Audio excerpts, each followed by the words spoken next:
I've come here to chew bubblegum and kick ass. Hal Sparks, actor, comedian, and multimedia personality. And I'm all out of bubblegum. Hal Sparks. All right, let's do this. We did it.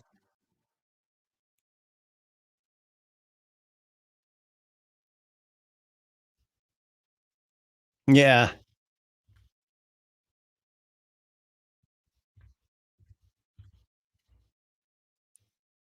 That's when it's time for the elephant to go to the dentist.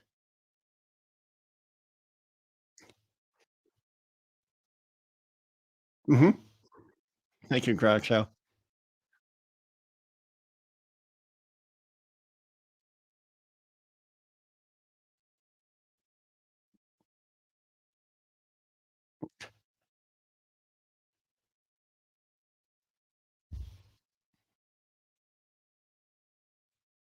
Yay. Hi.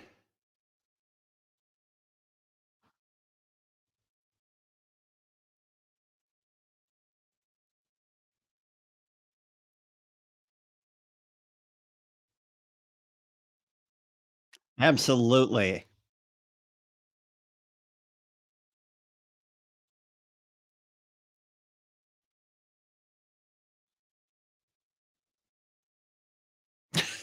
Yeah, you know what? I do it at Aldi sometimes. For strangers, for very short strangers. But you know what? Those short people, they've got tricks. They climb up the shelves. I look over and I see them standing on a shelf. It's amazing.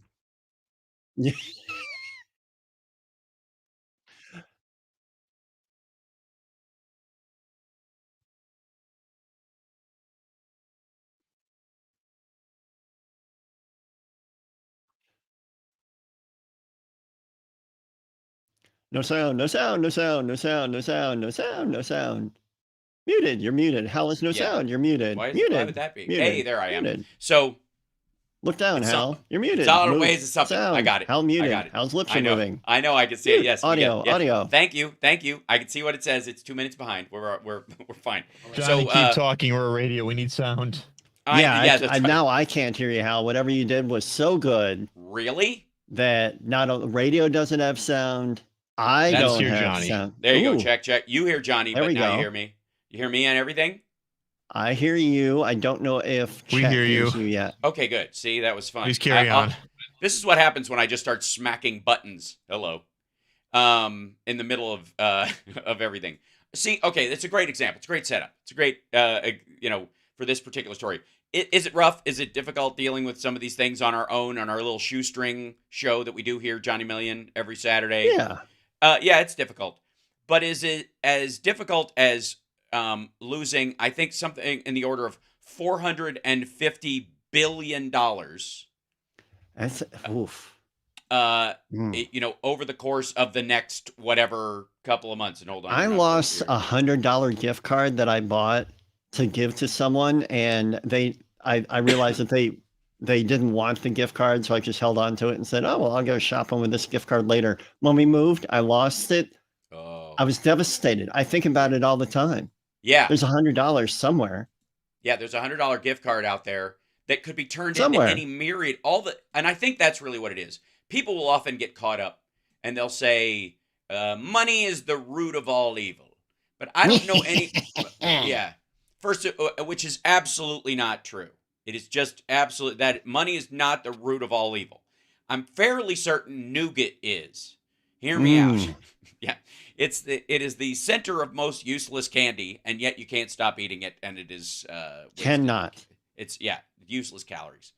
Nougat. You heard hashtag nougat is the root of all evil. But also the saying was, love of money is the root of all evil, which I would argue is the same thing as saying hoarding is the root of all evil. Yes, Sure.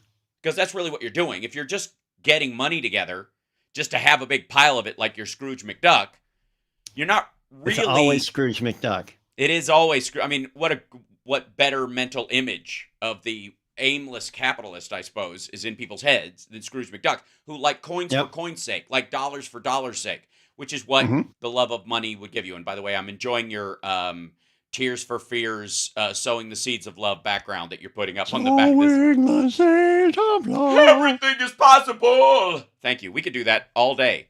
So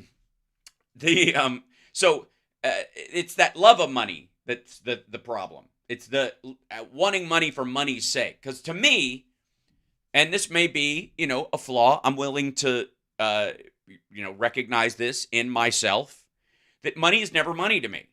Money is either potential food, rent, bills paid, that kind of stuff. That's what the money's for, right? That's where it goes. It's in, out. Like, I need the lights to be on, therefore any money I take in for that purpose it's just light in another form. What Hal's saying is that money's all about the old in, out, in, out. So, no time for the old in, out, love. I've just come to check the meter. So, right, I think most people refer to it as that. Even when you're saving up a big chunk of money, it's about the house or the car or whatever you're going to do with it, because it's a transmission element of the labor and work and stuff that you've done elsewhere. Nobody wants to carry a $5 sandwich around in their pocket until they are maybe hungry later. It's nasty, right? And you certainly don't want to carry all your food for the day in a pouch. You know what I mean? Or we'd all walk around with like just big sacks of beef jerky with us all the time, trying to buy water with beef jerky as a currency. Which is, by the way, how it kind of used to be. But to people like Donald Trump, money is the thing in and of itself. Yeah. Even the properties he has are representative of the money they are worth, not the thing itself. Because if I had a dream, like if you had a place like Mar-a-Lago, except less stinky and full of urine-filled mason jars, and all right, you had me, then you lost me. Yeah, had what? I said you had me, then you lost me. I'm like, all right, Mar-a-Lago. Yeah, you're right. Actually, I forgot who I was talking. I was speaking the abstract, you and the general, not you, actual Johnny Million. So, and I think that's a very distinct difference between how a lot of people think about this stuff and how Donald Trump thinks about these things. And you could tell it's even a difference between him and his father. His father was a real estate magnate because his dad realized he was one of these people that was sort of like the early pre-Ron Paul audit the Fed, money is fake, taxes is theft, that kind of like anarcho-capitalist right-winger who treats America like a renter. And the minute they can get out of here and get their security deposit back, they're gone, right? This is the Henry Ford friends with Hitler kind of crowd. And Fred Trump was one of that ilk, right? And he raised Donald Trump to this belief system that like money ain't money. It's just deceased notables on green piece of paper. What you want is property, real estate. As I believe it was the late, great Rodney Dangerfield in Caddyshack, a film shot in Chicago, and one of our proudest moments, by the way. It's no big deal. Who said, you ain't anything but a real estate, you own a popcorn fart. Remember that? That was the line, right? And did somebody step on a duck? Right? That's the line. Oh, sure. That's might as well have been Fred Trump talking. And it would make, other than him being actually a happy person, Trump was basically raised by an angry, non-comedy movie version of Rodney Dangerfield's character in Caddyshack. The problem was, Trump sees all of his properties for what he'll sell them for eventually, because he can. The idea is you can get more stuff that you can turn into more money later. It is that accumulation of wealth for wealth's sake that makes his whole places look like fake opulence. Why the ballrooms at Mar-a-Lago look like these big fancy showpieces. They look like a Russian subway station, according to Tucker Carlson. But the omelet bar looks like a Ramada Inn. Does that make sense? Like, he's not going to do anything. It's all backsplash with him. Like, you ever watch those HGTV shows, Johnny? I'm sure you do. You and Mrs. Million. Oh, sure. Yeah, you get caught in that hole, and you're like, we're gonna change this, and we'll knock down this wall, and ultimately all you do is go buy a bucket of paint and paint one wall. But you're like, look what we've done. You know that Yep. we all go through. Why are that. my shoulders so tired? I'm never painting another ceiling in my life. That's ridiculous, right? Meanwhile, most of those shows, if you'll notice, the fixation on backsplash is a huge thing. We're gonna change the backsplash in this kitchen and transform it, which is just these sheets of rocks strewn together with like netting, and you put it on the wall, and then you throw some spackle in there, and it holds it there. I always and thought like, backsplash had to do with like some sort of budget adult film. Johnny, no, no. You saw that coming a mile away. I saw it a mile away. I always thought that's where I'm out. I'm like, nope, cut. So I know you so well, Johnny Mike. But right, everybody in the chat room, you'll back me up. The backsplash fixation is a big thing. Like go to Lowe's or something. There's just stacks of different kinds of backsplash, so people can change the look of their kitchen with this crappy like literate home remedy that doesn't actually change the problem. The sink doesn't drain properly. The cabinets are rotten. You know, it's all just surface cover. And that's what Trump does. Trump is a backsplash real estate magnate. He comes in to an old property that has good bones and is a classic piece of property, and it's probably rotten and full of mold, and nobody wants to buy it for that very reason. And he slathers white and gold paint on everything, changes the backsplash, right, and tacks his name on the front of it, and now it's now worth way more than it was worth when he bought it, and he's going to sell it for that magic amount. This is the essence of how Donald Trump thinks of even the heart of his entire brand, real estate, as just every piece of property is just a bank. Now, most people think of their house as their biggest investment, and hopefully you'll be able to sell it for more than you bought it for over time and either move into a slightly nicer place or pocket some of the money when you move into a smaller place and live nicer and do some travel, or pass it on to your kids and they can do that, right? That's how a lot of people think about their house as a primary residence. And Donald Trump, can be real abundantly clear at this point, Donald Trump doesn't have a home. Donald Trump may be our first homeless ex-president. The man bounces, he couch surfs his own rental properties. Yeah. Because he legally can't live in them, and he refuses to buy a house like every other president post-presidency that is, up to the task. It's bizarre. Once you just think about that for 1 second. This guy who's supposed to be a real estate mastermind doesn't own, a Shangri-La, some house of his own. I mean, the Obamas have a nice house that they live in, and it's walled because they're the Obamas, and Donald Trump set the whole "he's really from Kenya" crowd on them, so they kind of need security. The Bidens have a regular house in Delaware and this lake house that they bought with his book money, and they go back and forth like they're Canadians, for crying out loud. Like every Canadian's got a cottage, Yeah, and it's like like Bush has his little ranch where he picks up brush. Reagan had his ranch, right? And these were that's their actual home. George W. Bush paints in the bathtub of his house in Midland, Texas. It's his house. He sure does. He doesn't own a W hotel in downtown Houston and lives in one of the suites in the top of it 90 days in a row and then has to move. Otherwise, he loses the tax break on the building. Yeah. I don't think people grasp just how bizarre this silly little man is.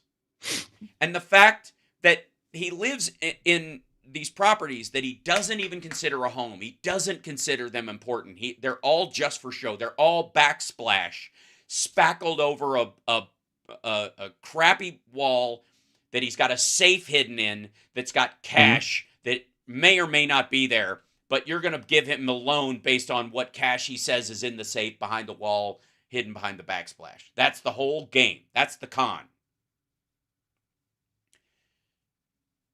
Now, the $450 million he's been found liable for, and by the way, that's going to increase over the next couple of months, is money he doesn't have, because that means he'd have to dip into the bank, which is his properties, which he says are worth way more than they actually are. I did everyone a favor. They're worth way more. Right. Fire sale is what you're seeing. This is what happens. And what happens when you have a fire sale? It's one thing to have a fire sale, to break my own analogy. We got to take a break. We'll be back right after this. It's one thing to have a fire sale when you have a safe in the wall that's fireproof. It's another thing to have a fire sale when you've stuffed the money in a mattress and said that the reason this house was so expensive and why it's worth so much money is all the money hidden in the mattress. Yeah. Yeah. I just want people to grasp why this man is having panic attacks and why they're going to get worse. We'll be back right after this. It's the House Park Radio program, Mega Worldwide on WCPT Radio, Chicago's Progressive Talk. Now with 100% more Johnny Million. We'll be back.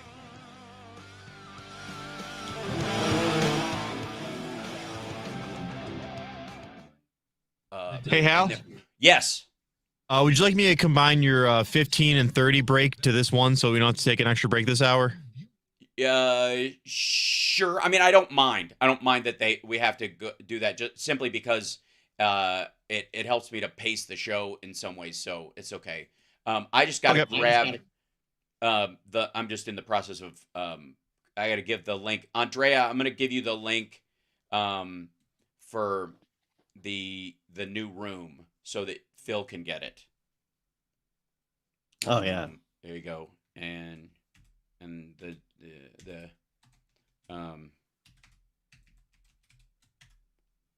that's all caps, by the way, just so you know. There you go. Or is it? Sorry. Where'd you send that? I sent it in our private little channel, our other little channel thing. I don't see our chat here. You won't see it. No, not ours. I sent it to Andrea. Yeah. Oh, I gotcha. Yeah. Yeah. This will. I had this issue with Brian, because Boston Brian's going to jump in, and he needs that link in a minute, and so will Phil when he comes in. So I just send it to them.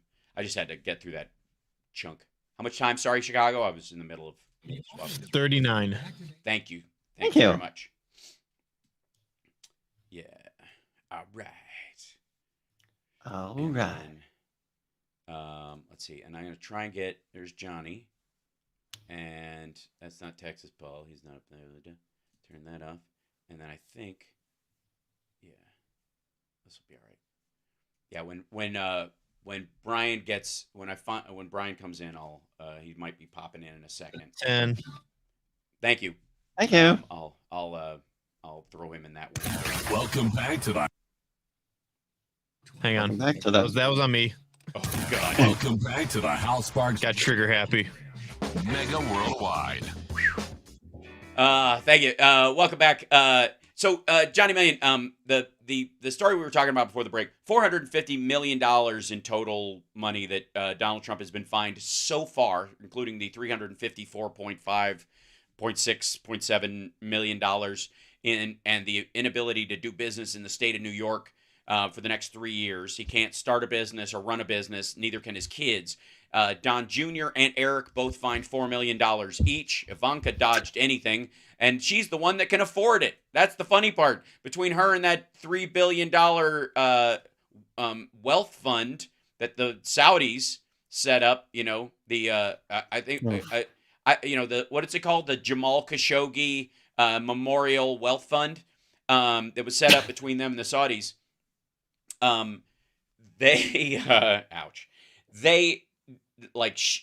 She can afford it more than anybody else.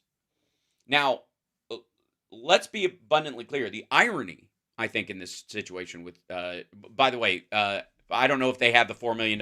I'm sure, you know who does have it, though? You know who has the $4 million for Don Jr. and Eric to pay their fines? Maggots. Tucker Carlson. Oh, maggots. Yeah. All the poor people living in trailer homes. Absolutely. Yeah. You're covered, man. I mean, listen to Donald Trump, 320 million Americans out of the 340, and the other, obviously the other 10 million are either old senile Democrats or too young to vote and don't matter, or brown or something. But the rest of them all love him so much. They're all going to kick in a couple of bucks, probably $5 a piece, and he's covered, man. He could pay it off and buy some more buildings while he's at it, and buildings, by the way, that will be exclusive and members only, so none of them will even get to visit it. That is the other aspect of Donald Trump's. I think one of my favorite things about the real estate aspect of Donald Trump's empire that's coming crashing down. In New York, he's got the Trump Tower, and he's got 40 Wall Street, which should be called 30 Wall Street because it's 10 floors shorter than he says it is. But that's right. That's the address, but you get the point. And then he's got the Trump World Tower, which is right across from the UN. I call it the sniper's nest, but he sold a $5 million apartment to Yi Jianwei, the head of CEFC, the Chinese energy company that was trying to get in business with James Biden and Hunter Biden, and which we'll get to that story. Oh boy, we'll talk about that when Boston Brian comes in. That building, that guy never set foot in that building. Imagine owning. Here's another thing, Johnny Million. Imagine owning a $5 million apartment in New York City. New York City. New York City. That you never set foot in. I mean, you don't, in theory, intend to rent it out. That wouldn't be that weird if you were somebody living across the country. Maybe you're invalid and you have a disability and you're trying to find a way to back that up. And sorry. Same. Okay, it's not. Okay. Hold on one second. There's an issue with Boston Brian having the. No. Poor little guy. Yeah, he put a one. He put a 1 on the end of something, and that doesn't exist. It's okay. It's a typo. We're fine. All's well. But imagine. I can't imagine having an apartment in New York City that's. I mean, I can imagine it. I'm trying not to right now because I would want it too badly. I'd love to have an apartment in New York City that I go to all the time when I'm in New York and it's my place and whatever. And then when I'm not there, Dave Hill lives there. I don't know how that works, but I just put him up in an apartment and leave him there just so he can have sure. You can live rent free, and if not in my head, at least in New York. But if you had an apartment in New York in Manhattan, a $5 million place, and you never even furnished the place. That's so weird. Right. And the reason you never, and here's the thing, the reason you never furnished it is because you're planning on, economically speaking, the greater fool theory making you some money. Meaning you were an idiot for paying $5 million for this empty apartment in a half vacant building that nobody else really thinks is worth that. But eventually, some moron who thinks the same thing you do, but thinks in the future it's going to be worth even more, will pay you 5.5 for it. And you make $500,000 on a piece of property you never set foot in, that nobody ever set foot in, nobody's ever lived in, because some idiot just like you is going to pay $5.5 million for the pleasure of leaving it empty until someone else comes along. That. There you go. Right. That is, and that is the essence of the Trump model. It's the Armando Montalongo model. If you remember that guy, make real estate with no money down. That guy was big, real big for a while. He was all over. I think he had a show on HGTV, but he would run these things, and I just remember his name stood out to me, Armando Montalongo.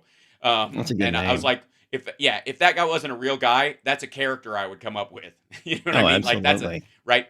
This guy, he would flip houses and he would cascade rents. He would buy a place, fake equity in it, again, throw a backsplash on it, get it valuated at $50,000 more than it was worth, take $50,000 in equity out of it as a loan, use that $50,000 to put 10 down on 5 other cheap houses, and then build and build and build. That was the model.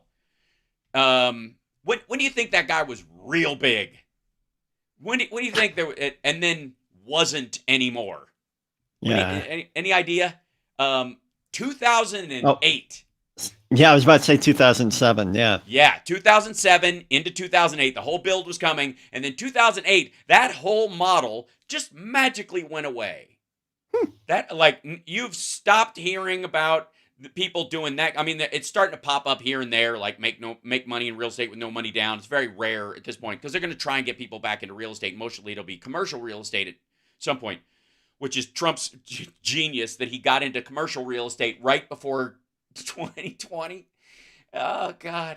I mean, is it luck or just idiocy? I don't know. But either way, the point is that all that stuff you guys heard about, people bought houses they couldn't afford, Yeah. and these stupid people, you poor broke idiots, how dare you live on the edge of your financial well-being so that you can stop renting and throwing away your money and buy a house? You jerks. And it was all these poor people, and the assumption, I got to say, across the board on a lot of things was that it was because the Bush administration and the Obama, like the trend towards what got Obama into the office was we got to start helping black people buy houses. And so they became the scapegoat. The Bush administration gave all these black people houses that they couldn't afford, and then look what happened. That was what they laid that off on everybody. It drove me nuts. And you heard it all over the place. And even if they didn't say it overtly, they said it covertly all the time. It was always kind of wink and a nudge. That's where it came from. When it had nothing to do with them.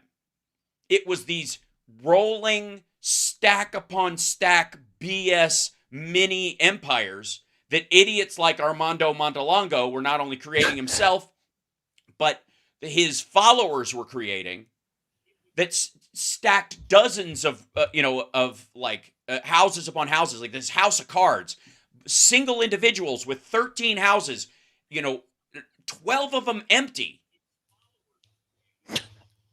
And then you missed the payment on one of them because you couldn't sell them because 2008 started to happen. Everybody's like, I don't know if anybody's ever going to buy these. Why would anybody move to that neighborhood? People started paying attention, and then boom, that's what hit. Yeah. That's what did it. And they blame like poor people trying to get a toehold for all this stuff when it was all these idiots that are like infomercial idiots jumping in and stacking houses in neighborhoods nobody's going to live in, places that arguably should be bulldozed, places with black mold in them, and that they never fixed and couldn't get zoned to rent or anything. All that collapsed.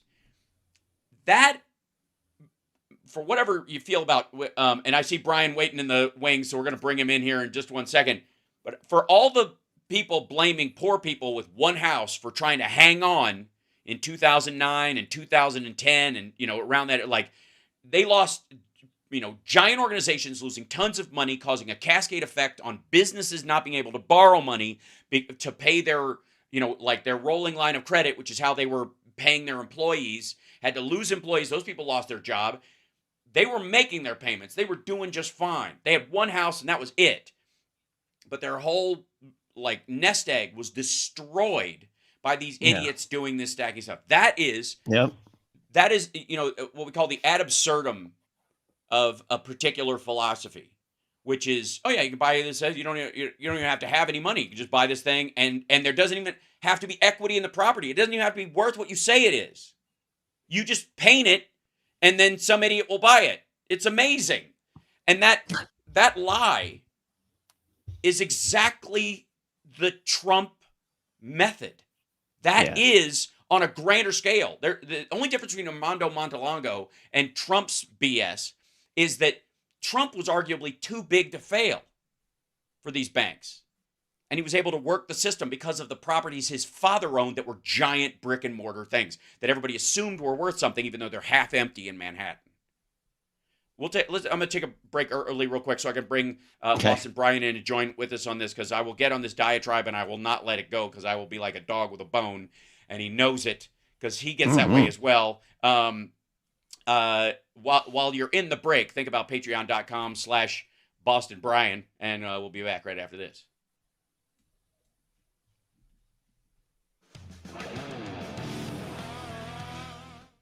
There we go. Go in here, And then I grab you. Boston Brian. There he is. What's up, guys? Can you hear me? Yeah, we can hear you just fine. You sound good. You look good. You good. You sound sexy. Yeah, good. It's true. Do I sound as aggravated as I look?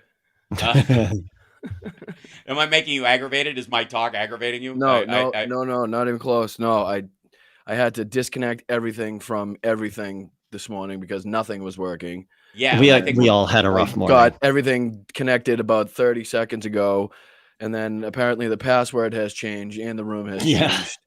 It was a and cute not only little that, trick we but pulled. apparently the plus sign on this laptop just wants to be on all the time. So no matter what I click on, it just starts typing plus, and I can't do anything about it. So try typing the password that you just learned as your laptop's typing plus. That's why you don't mix. That's why you don't mix business with pleasure on your work laptop because it makes the keys all sticky.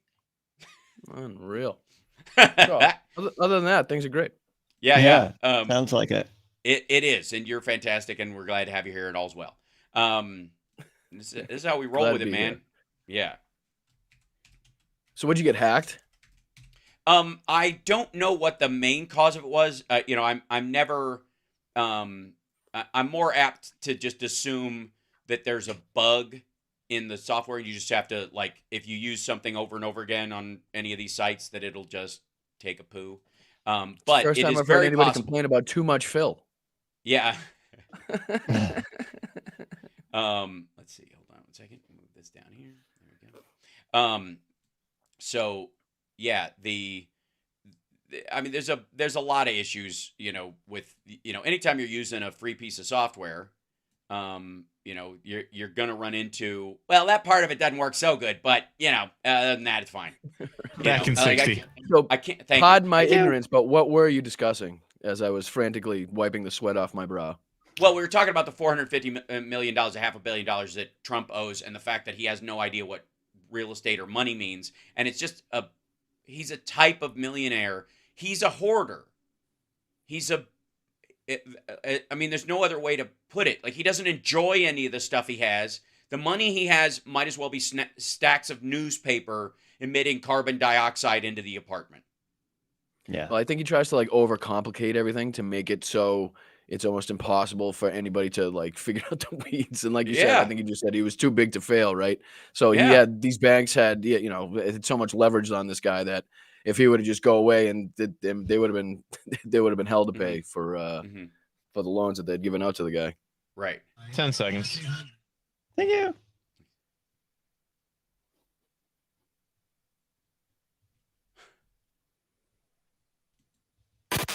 You're locked into the Hal Sparks radio program, Mega Worldwide. So Boston Bryant joins us right now. Thank you, brother, for being here and busting through all the issues that we all have technologically to get together, which are, quite frankly, I got to say, count your blessings. It's a miracle we can even do this. This is stuff that only giant news organizations used to be able to do, and now we can do it with some fairly cheap software. So even with its problems, it's a miracle. That's never going to be lost on me, and I'm glad to have you here. We were just talking about before you came on this idea that Trump's so far, his tab is almost $500 million, and again, isn't everybody's? Right. At this point, absolutely. You mean my moral and ethical tab that I seem to have to pay all the time and technical. Clearly, you've never been to South Boston bars. Tabs just get that high. Do they? Yeah. Well, that's true. I've never drank, so I've never actually had to deal with that kind of stuff. Yeah. Touché. Right. But I look at I'll just put it this way. Mar-a-Lago is a dump. It's the real estate value of it is the land it's on. If you could turn it into something else, which if you could, the taxes on it would be enormous. So nobody wants to. And so people would rather buy up 5 houses nearby and turn it into a hotel than nobody's going to pay $1 billion to build a hotel in Palm Beach. It's goofy. It's like the idea. Think about that for a second. Who the heck? How do you make your money back building a hotel or even like a high rise that doesn't block the view, which I'm sure the city council would have an issue with, that you could sell or rent for on a regular basis enough to make back $1 billion or $1.5 billion.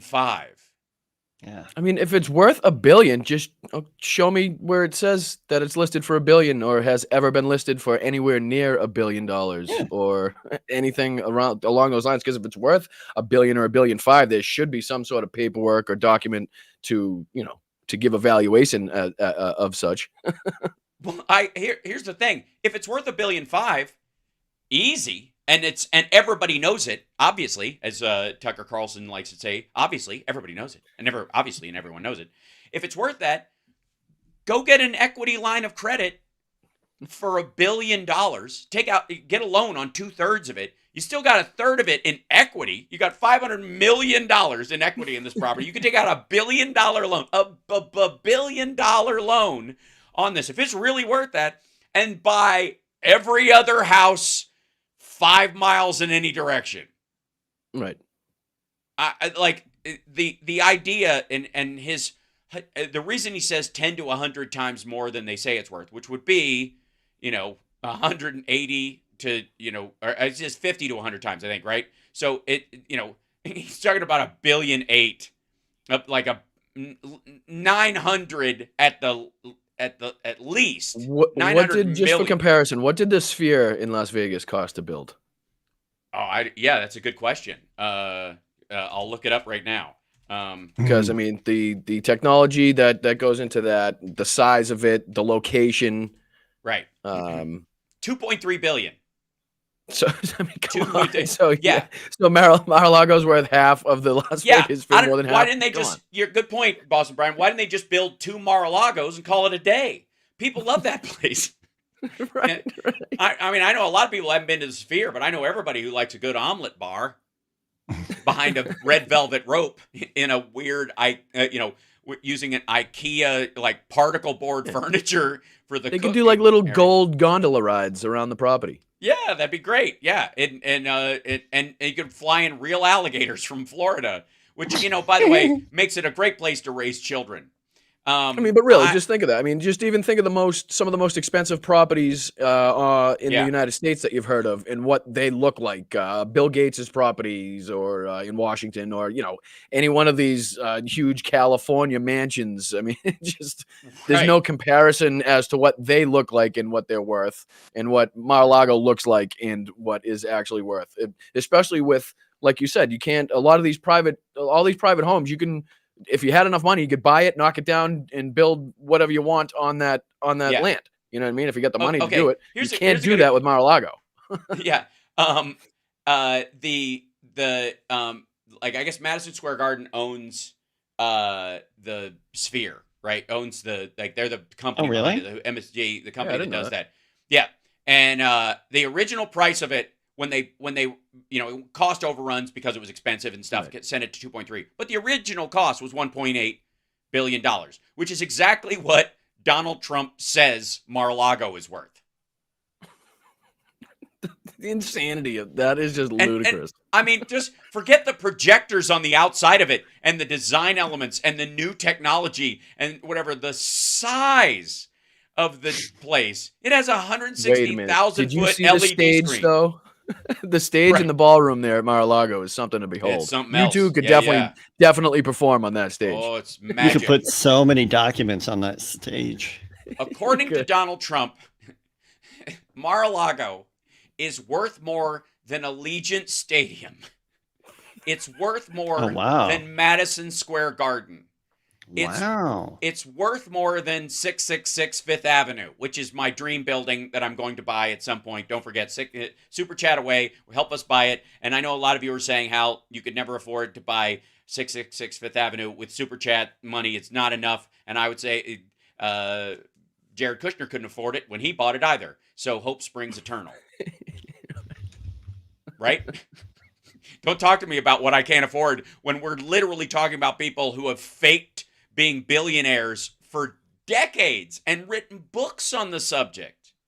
But it's just silly. And then you got people on Fox Business who are actually like pretending to be confused by all this. Like, there's no Right. way you can say Mar-a-Lago's only 18 to 26 million dollars. Trump said it. You know damn well why that is. Not only that, but it was Trump's own team that had special adjudicators from the area come in and tell him that's what the evaluation should be. If he wanted the tax breaks that he was wanting to get, you know what I mean? That's what it came along with. Right.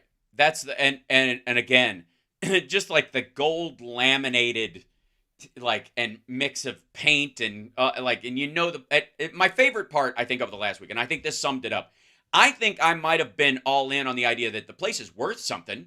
It's worth worth a pretty penny. It's probably worth more than the houses and area of the same general size in the area, until Donald Trump decided to give his little press conference out in front of the place, which, if you haven't seen it, where he comes out and just angrily yells about all the just planes. constant airplanes every 9 minutes. Just like, oh my! Not the little ones either. Not like a little No, Cessna that takes like 2 giant seconds to go by. jets It's not that bad. flying over at one point it was like every 5 minutes. I was like, I'm impressed that at just the volume of airplanes that they're getting out of that place. It's almost like they were evacuating the place, but it's like that all the time. Mar-a-Lago is in the flight path. It's in the low flight path of the airport. So imagine. Is it worth mentioning the man is not supposed to be living there to begin with? Well, yes, I brought that up before. He's homeless. He's our first homeless president. You'd think he'd be more sympathetic to the working class, but apparently No, not. it's like, The man can't afford to buy his own home, because I guess they'd have to do a soft credit check, and he couldn't pass. But the amazing part. a soft skull check he could. That's right. Yeah, a sponge head check. But literally every time he was talking, he's coming out. It's worth so much more money. This place is one of the greatest properties in America. People. Don't forget to wipe that jet fuel. The fumes are falling on you as we speak. Right, Just make smell, sure you shower. Welcome. Welcome to the chemtrail ball that Alex Jones throws here all the time. That just occurred to me, but can you imagine? You will light up in the dark for the next day or two, but you're that should gonna fade. glow. You have that Mar-a-Lago glow. Everybody thinks it's a spray tan. It's not. This is jet fuel. This is the effect of jet fuel on human skin. This is what I get for having the upstairs apartment, and somebody keeps leaving the window open, and I keep getting dusted with jet fuel and coolant. Which would explain his cognitive abilities. You should see By the what way, shakes loose from the ceiling when the tires from the 747 scrape against the roof. Yeah. I find it amazing that this dump is his nest egg. That this is the place. Like, he's like, and he's going to defend it. He's painted himself into a corner where he's got to defend this place. I mean, you're going to have. This has got to be where the Trump library is when he passes. It just has to be. It's the only way they're going to be able to keep it in the family, unless they, I think if you wanted to truly have a legacy for each of these presidents, different reasons. The Obamas have a place in Chicago. Again, the Midland, Texas ranch of Bush and all this stuff. As sort of heritage places for these presidents. Jimmy Carter's house in Georgia that he built himself and worked on forever. I think the true legacy of Donald Trump, if it was going to be in line with the brand, is that after he's over as a human being, all of it there's a hostile takeover of the family business, probably by Jared Kushner, where they just sell off everything, sell off the parts of everything. Like they section off, and the only thing that's left in the middle of like downtown Bedminster, which is now the little gated community they build on top of Bedminster, is this one little patch of land you're not allowed to build on. That's a hole in one of the big buildings that if you look down in it, you can see Ivana's grave. Oh, wow. Don't know, wow me. We got to take a break. We'll be back right after this. Phil Bittner's going to join us, and I'm going to keep Boston Brian in just because it's been that kind of a morning. We'll be back right after this. We need him. We need him. We need him. You almost made me say good assistant, which is the line from Iron Man. I need him. Good assistant. I need him. Yeah, I'm rewatching that right now. When they're It's really like, good. when he's holding that hot coal next to him. Yeah. I need him. He's a good assistant. Need him. Yep. Now let's see. Okay. Now look at Tony this. Stark built this in 3 months in a cave. Yeah.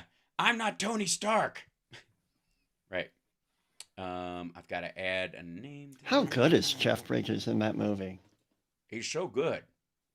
Even though he talks out of the bottom of his mouth for no particular reason. I'm not quite sure why. Well, he's got to make room for that cigar that he wedges into most scenes. Tony, you got to give me something.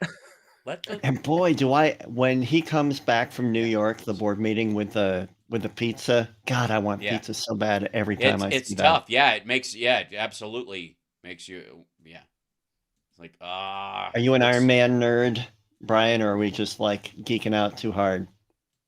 I'd like the movies. I don't know if I'm reading any of the comics anytime soon or anything like that. I'm not a big comic guy. I was not a big Iron Man comic guy.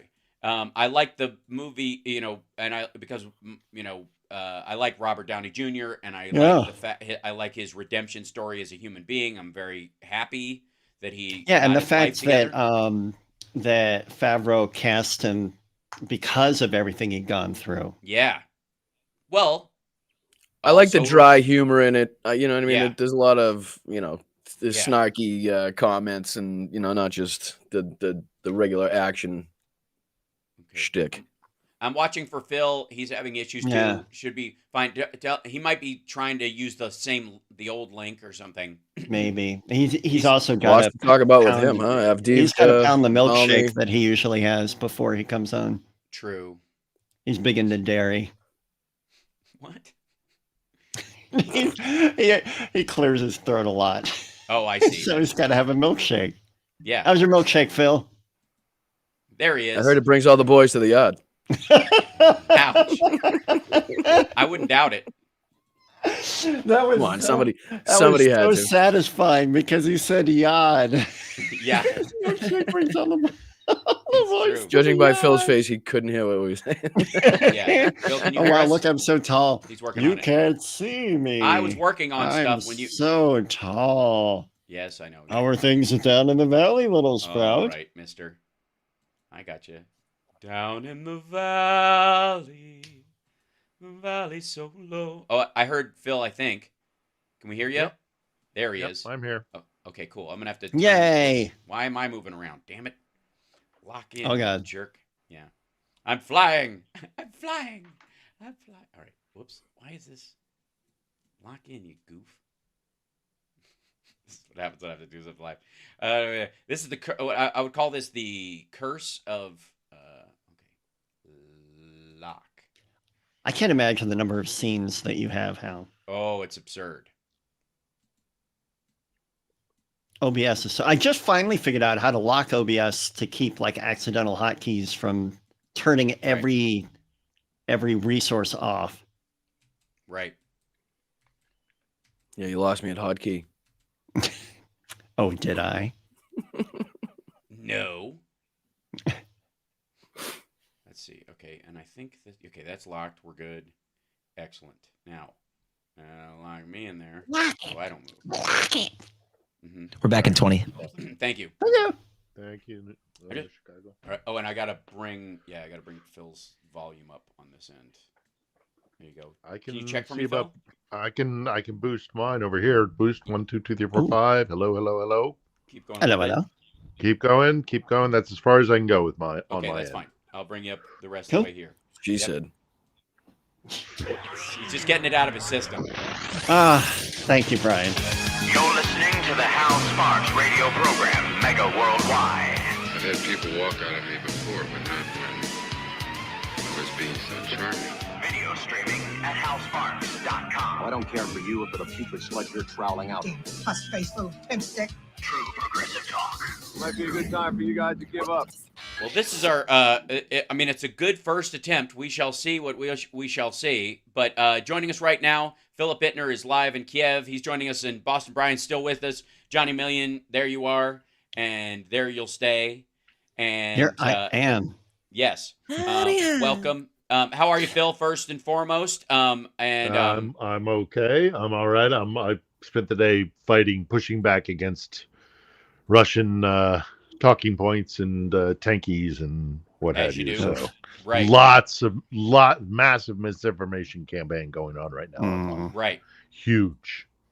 Never seen it like this before. Well, and I guess it's a good place to start. Is that they seem to think that this is while the House members have left for 2 weeks. For those that don't know, Mike Johnson declared a vacation in the U.S. Congress essentially for 2 weeks because he knew if he brought this to the floor, it would pass, and effectively to dodge this. Now, the Biden White House has gotten around this a lot. They have this scrap metal thing that they've been doing. I don't know if you know about this. Boss Brian, you may know a little bit about this, but they're basically they're working on this thing to declare old gear scrap metal, and then for these other countries so that they can transfer it to Ukraine without it being a weapons transfer. And so Ecuador famously did this recently, and that's where you had the banana tariff, the great banana wars that Russia is going through right now, that they're not taking in Ecuador. Not only are they not buying Ecuadorian bananas, but they are saying that they're full of pesticides and bugs and all kinds of stuff like that to try and destroy their business in other countries. So they're putting out these like giant they're attacking Ecuadorian bananas simply because not going to fall for the old Ecuadorian banana trick. Yeah, take these bananas. But that that is the workaround, and we're doing it with several countries. We did it with Germany. Yeah. They're doing it with I think the UK is Greece even doing is in there. Greece, yep, exactly. It's got a lot of the FDR workarounds of World War II flair to it. You know what he needs? A lot of workarounds to get around the Neutrality Act. Yep. Yeah, absolutely. What I think a lot of people are proposing, and I'd love to see it happen. I don't know if he'll do it, but just make an executive, make the decision that 300 billion that proposed idea of taking their assets, which have already been seized, but transferring them to Ukraine. I would not be terribly surprised if there's a pathway for him to do that. There is one of the things that I've been hearing about in terms of that, and they've been back and forth about that, the international rules on it, because it would allow it sets a slippery slope, but the interest on those things can be claimed. So we're just holding on to your money, and you're not allowed to move it. Yep. Sanctions stand to that. But let's say they have $100 million from some Russian oligarch in a bank someplace. The bank technically, while it's handed, and they have to be able to pay it if it's ever ruled they have to give it back. But while it's there, they can loan it out, and they can make interest on that, and that interest can be given to Ukraine or to support refugees or provide aid, and that has been one way to do it. Yeah, that's one way to do it. But I mean, it's been a wild 24 hours, or 36 hours since we heard Navalny died.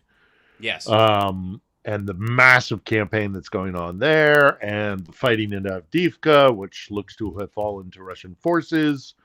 It's been a wild, it's been a wild few days. Starting with, I guess, Trump's declaration of invitation rather to Russia, go ahead and do whatever you want to a NATO member, and then it's just gotten crazier and crazier. And the information campaign online is, again, unlike anything I've seen, especially on Musk's platform. That place has just gone crazy. Yeah. You may have seen there. There's a lot of talk. And it's so clearly orchestrated by the GRU. They're just, once you see it, you can't unsee it. They're pushing forward this comparison between Navalny dying in prison in Russia and an American Chilean guy dying here in Ukraine in prison about 3 weeks ago. A guy by the name of Gonzalo Lira. There is absolutely no comparison between Alexei Navalny and Gonzalo Lira. Gonzalo Lira was like a Tokyo Rose or a Lord Haw Haw. he was an information warrior. He was a propagandist, and he passed along information to the Russians. He doxed out Ukrainian soldiers and volunteers. If it had been anybody other than an American citizen, they would have chucked him in prison a long time ago. Right. He was a middle-aged guy who was a chain smoker, who was, look, I'm no Adonis, but at least I'm well aware. I'm conscious enough, but he was not in. He did not keep himself in good health. It was right. And even if they had given him, and presumably they take care of their prisoners there better than the Russian. Almost anybody does. Certainly better than the Russians. Yes. Yep. But that didn't mean he was going to be able to dodge it. Time comes for us all, I suppose. Yeah. But the very distinct idea that somehow I guess Navalny went for a walk and was unresponsive in his Arctic prison. Yeah. I mean, I don't see a benefit to Russia making the decision yesterday or whatever day it was to make the call to take him out. They had him isolated. They had him in a Siberian prison. Yep. I think, in my opinion, it's much more likely that it was malnutrition, organ failure, some sort. I mean, he wasn't healthy when he got back into Russia.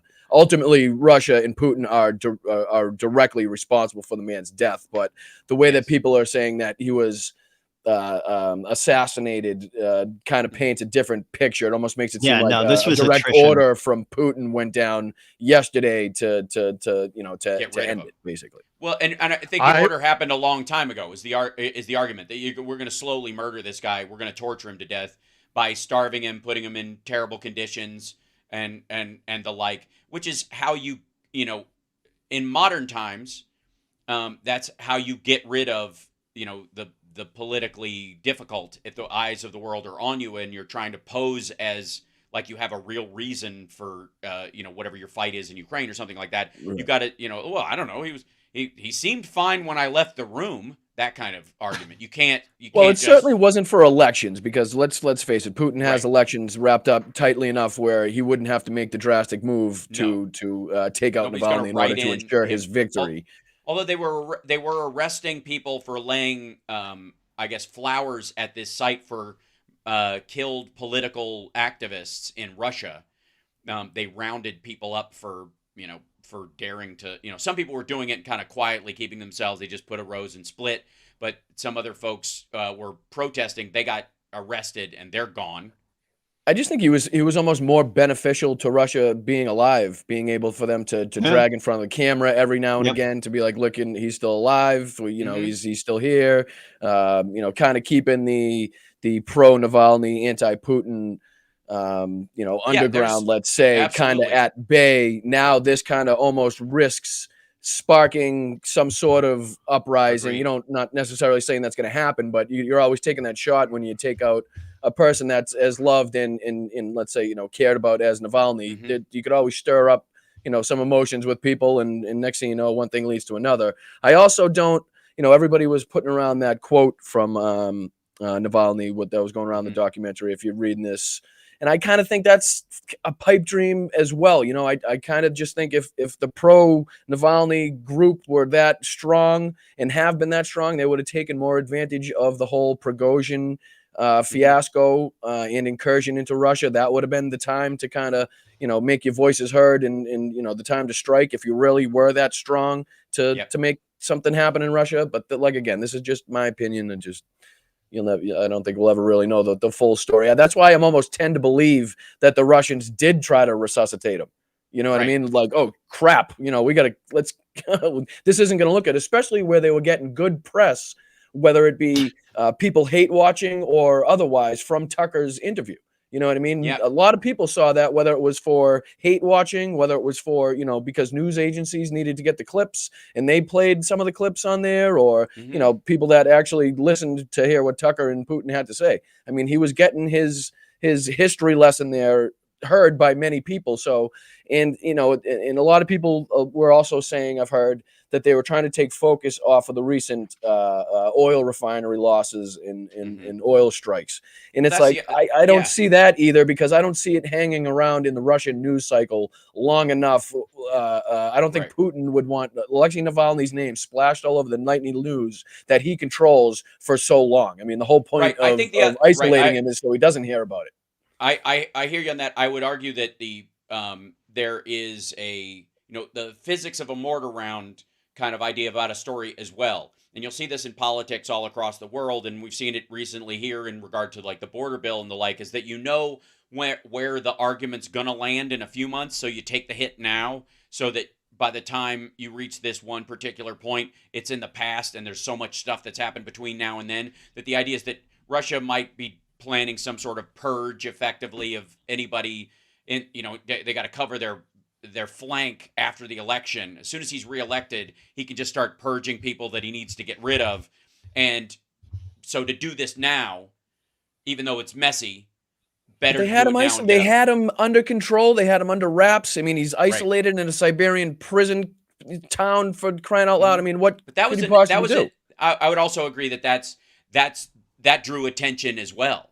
That the fact that they moved him up there made the world's suspicions kind of continue to thing, and then it ended exactly like people thought. I think I agree that the people around him didn't know that, didn't want him to die. Well, that's why I say I think it was beneficial that they could keep walking him out on camera. I mean, remember there was a few times where he kind of went missing, and it stirred up the news cycle. Like, okay, where's Navalny? We haven't heard from him, that type of thing. Right. Whereas you can, you've heard from his lawyer say, I just saw him a few days ago. He seemed to be in good spirits, but that, you can't really deem too much from that either. My uncles were in good spirits when they were passing from cancer. Yeah. Meanwhile, their bodies were failing them the whole time. Right. So you can't, he may have been in good spirits and laughing and stuff, but that doesn't mean insides he wasn't failing. You know what I mean? So there's a lot of unanswered questions. Exactly. When we're going to come back, either way, I don't think anybody, I think like Biden said, nobody was surprised that this happened. And I think the expectation is that this is how that their system works, whether by accident, force, or just inevitability. This is what happens to the opposition in Russia these days. And the interesting thing is it's creating all kinds of parallels in the conversation about Donald Trump going to jail, where the right wing has been able to say this is what the Democrats, they're trying to kill him like Navalny was killed. Like they're complaining Navalny was killed, and they're trying to do the same thing to Trump. Right? We've heard that a bunch of times. We got to take a break. We'll come back. The number of Russian casualties crossed a major milepost, and we'll talk about that on the way back as well. Meanwhile, check out Philip Ittner's YouTube channel and bookmark it, and we'll be back right after this. Yeah. 400,300 is the current number. Wow. Mm-hmm. Yeah. Just, yeah, it's amazing. And let's see, bring this up here. Suppose I could, let's see, save, copy the image. Does that work? And then I could give it to Johnny, or maybe I could put it. So what's the daily average there? How many days? What day of the war are we in?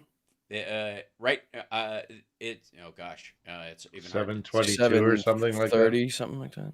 730 maybe. No, I think it's still in the 720s. Mm-hmm. Let's see if I can. Don't hold me to that. Mm-hmm.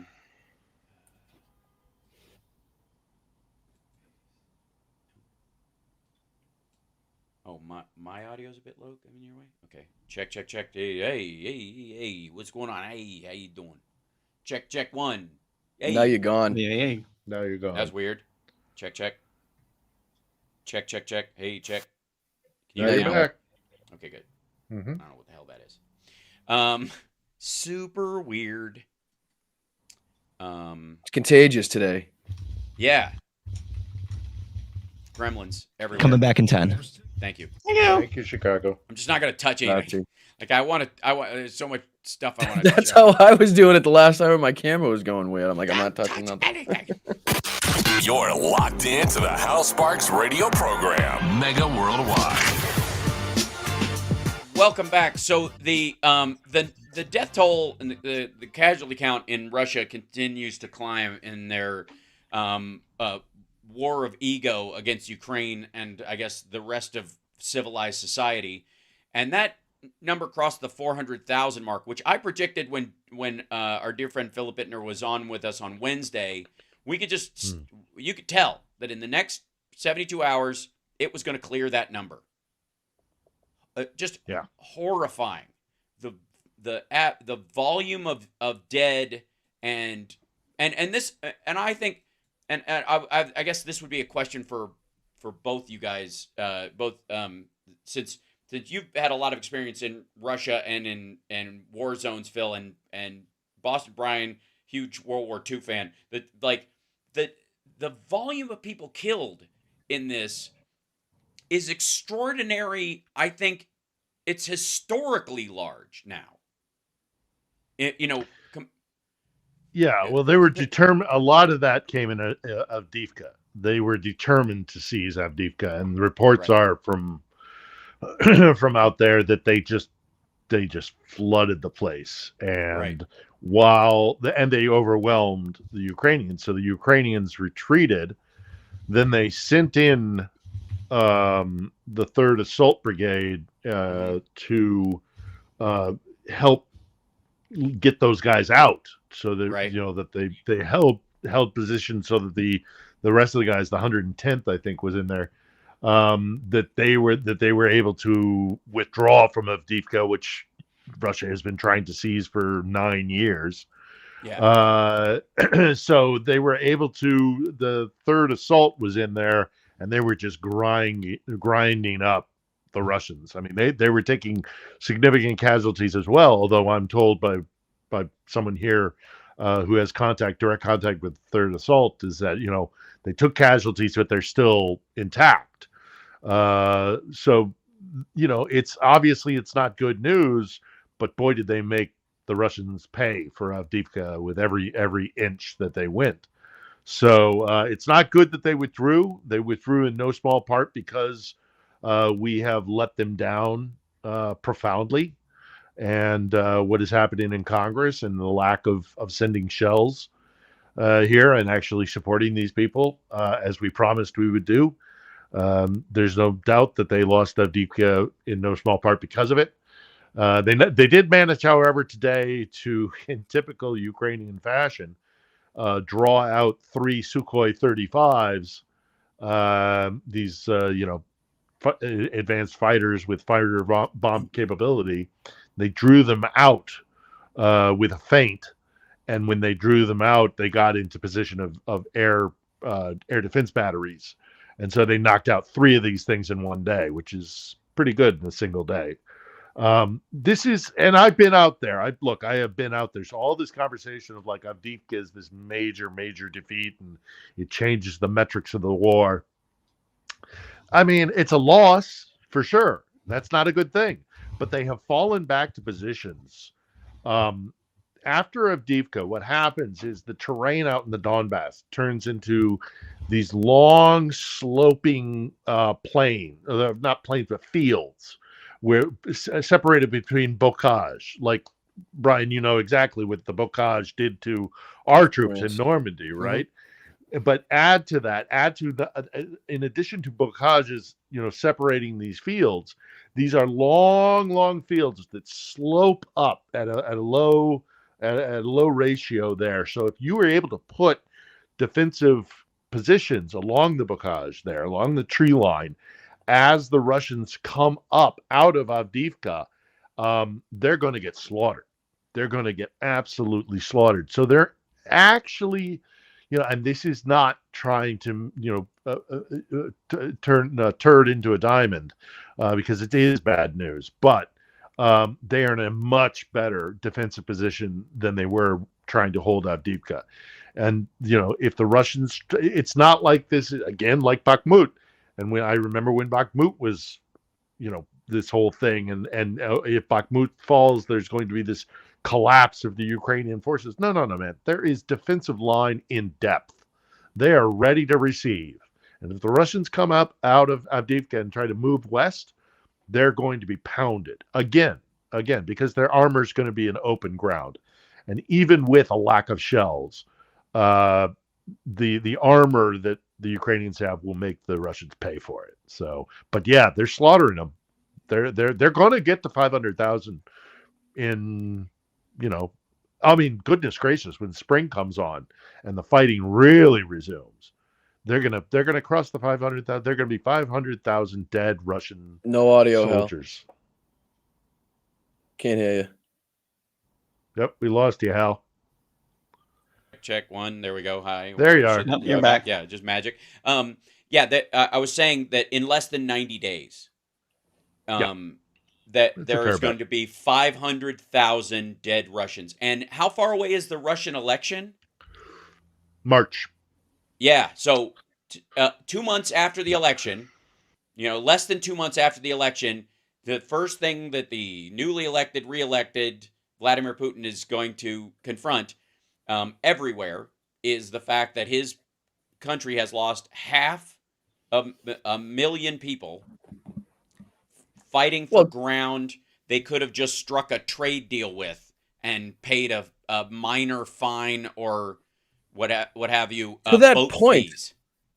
Could you imagine how demoralizing it must be to be a member of the Russian military, knowing that the amount of soldiers you just expended on Avdiivka, taking Avdiivka, knowing that the Ukrainians have the ability to, like Phil said, just drop back to another defensive line and start this all over again, albeit maybe in a better defensive position than they were, almost surely to be in a better defensive position than they were in Avdiivka. So the amount of soldiers they lost taking Avdiivka compared to the morale of the troops that are now in Avdiivka saying, okay, now we have to, gather our forces again just to make another push into another more heavily defended, more difficult terrained area.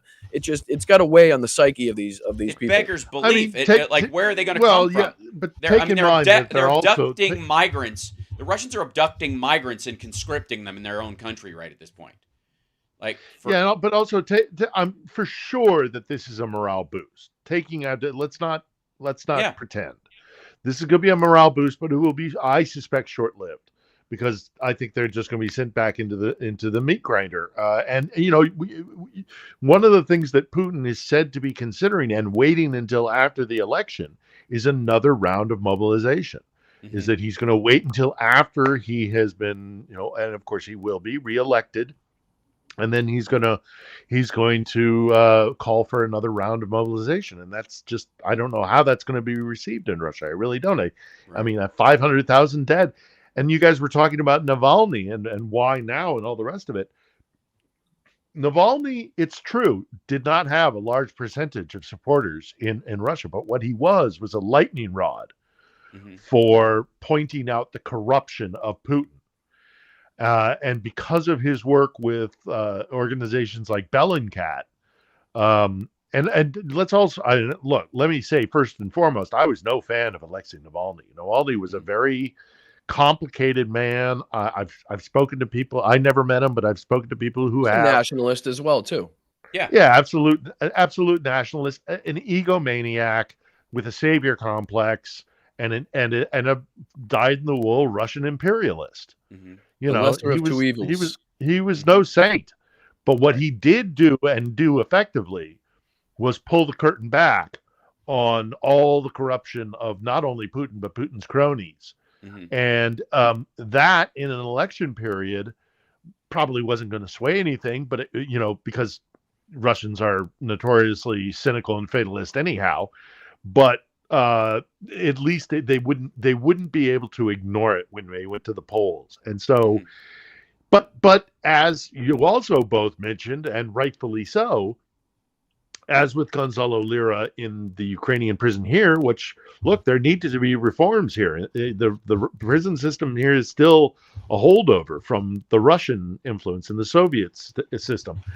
Those prisons are brutal. I have been in 2 Russian prisons in my lifetime. Okay, I did a report on a prison in Kaliningrad where they isolated AIDS AIDS sufferers, guys who mostly had gotten it from intravenous drug use, and I was in a prison outside of Moscow once. These are brutal prisons, even by the worst of American standards. So you don't want to be, and as we have discussed in the past, Hal, when you become a ward of the state in Russia, it's no matter what version, orphanage, mental health, prison, you're a burden on the state, and therefore, especially if you require intensive daily medical care. You're not just a healthy. You're going to be worth it. You're going to outlive your usefulness, and that was probably the one thing keeping Navalny alive was his political usefulness. And maybe in the world, the way we got to take a break, but maybe the way Phil talks about Navalny it's very different than our experience of the sort of mythology around Navalny that we know in the States that kind of exalts him a little bit higher. The Russians, are looking at him from a different perspective. So, Brian, we may both kind of be right in that regard, in that in terms of what they might think of his value outside versus what they see of it every day, or what the attitude towards people in Ukraine or in the surrounding countries feel about Navalny and his worth.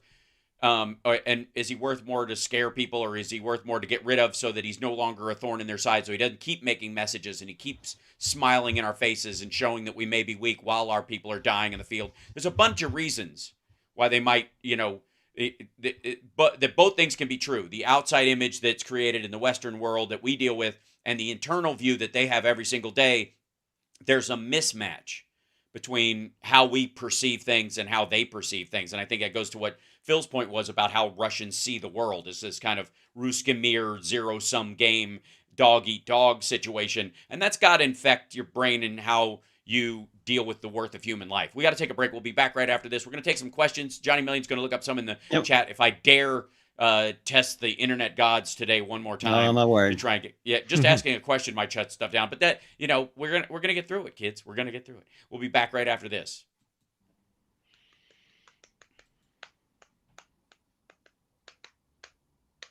By the way, guys, Phil and Brian and Johnny and Chicago, for the foreseeable future, this will be the room. Just so you. Okay. I bookmarked it. Yeah, bookmark it going forward. Coming back in 30. It's definitely one of the 40 passwords and room names I saved in the last hour prior to getting the show. All right. That was some typo stuff on your end, young man. I saw Andrea was showing me what you were typing, and I was like, oh, okay, that's fine. Is he just smashing his face on the keyboard at this point because he's frustrated? What I was typing directly what I was getting texted. Okay, all right. Well, somewhere like in a game of telephone. Correct. Hold on. Correct. Let me send you the proper password again real quick. I'll use my special password device. Yeah. Although talk to text never works with the Boston accent. Attention. Stop what you're doing.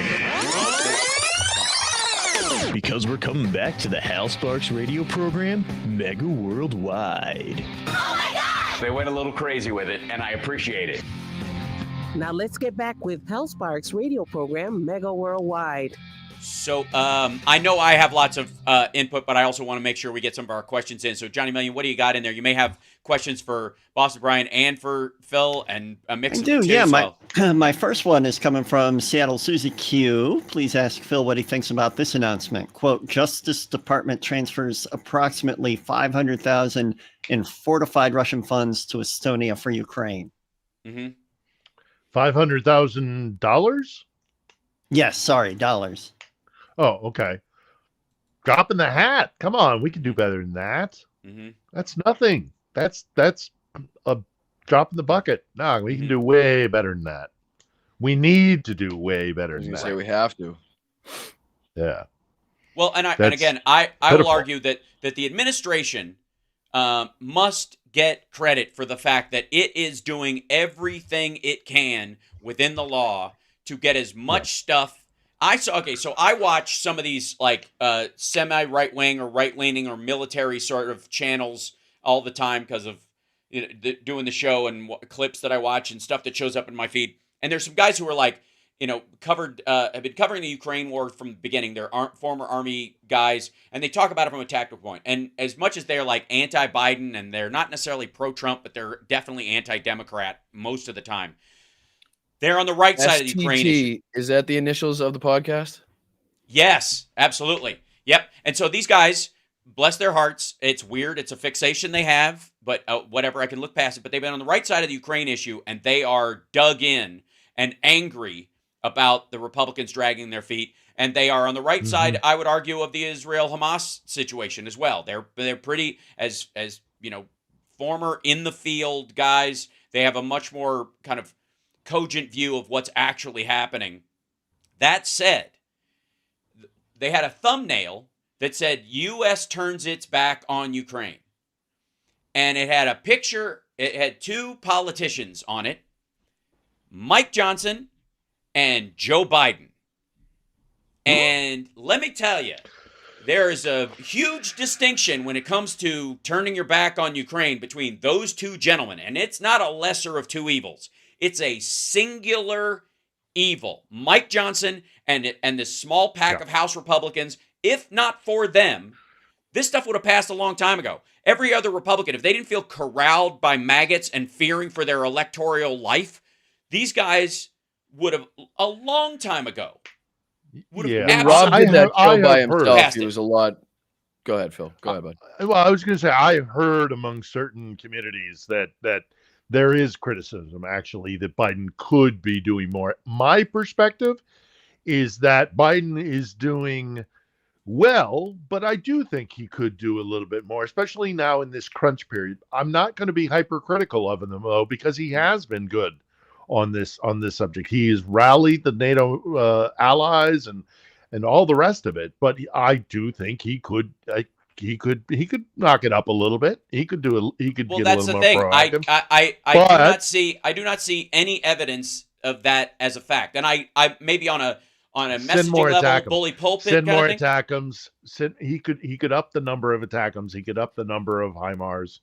I don't know that that's from a budgetary standpoint or what the money that's been allocated or the volume that's been allocated or what's available. Yeah. I don't know what they have available to I don't what either. the rules about I don't either. maintenance But are. if it was, and so which is why I'm not nearly as hypercritical as I think this group that you're mentioning is, or what I've seen from other people, or indeed from some Ukrainians here. I mean, I just think equating the two is insane. But there's no, it's not even about of course, anywhere close. What Johnson is doing is deplorable. It's disgusting. It's one man holding, and then to go on recess, while people are dying here is just beyond reproach. And also, I think you're right. I think he knows that if it actually does go to a vote, there have been a number of Republicans who have this week very publicly said, I'm not running for re-election, which means they're not beholden to the base, which means they can vote their conscience. I'm hoping that, and I'm also hoping, and I think it will happen with maybe a couple of defectors. I'm hoping that Jeffries can keep the whip and keep the Democrats in line as well, because of the element of the Israeli ad that's in the A group.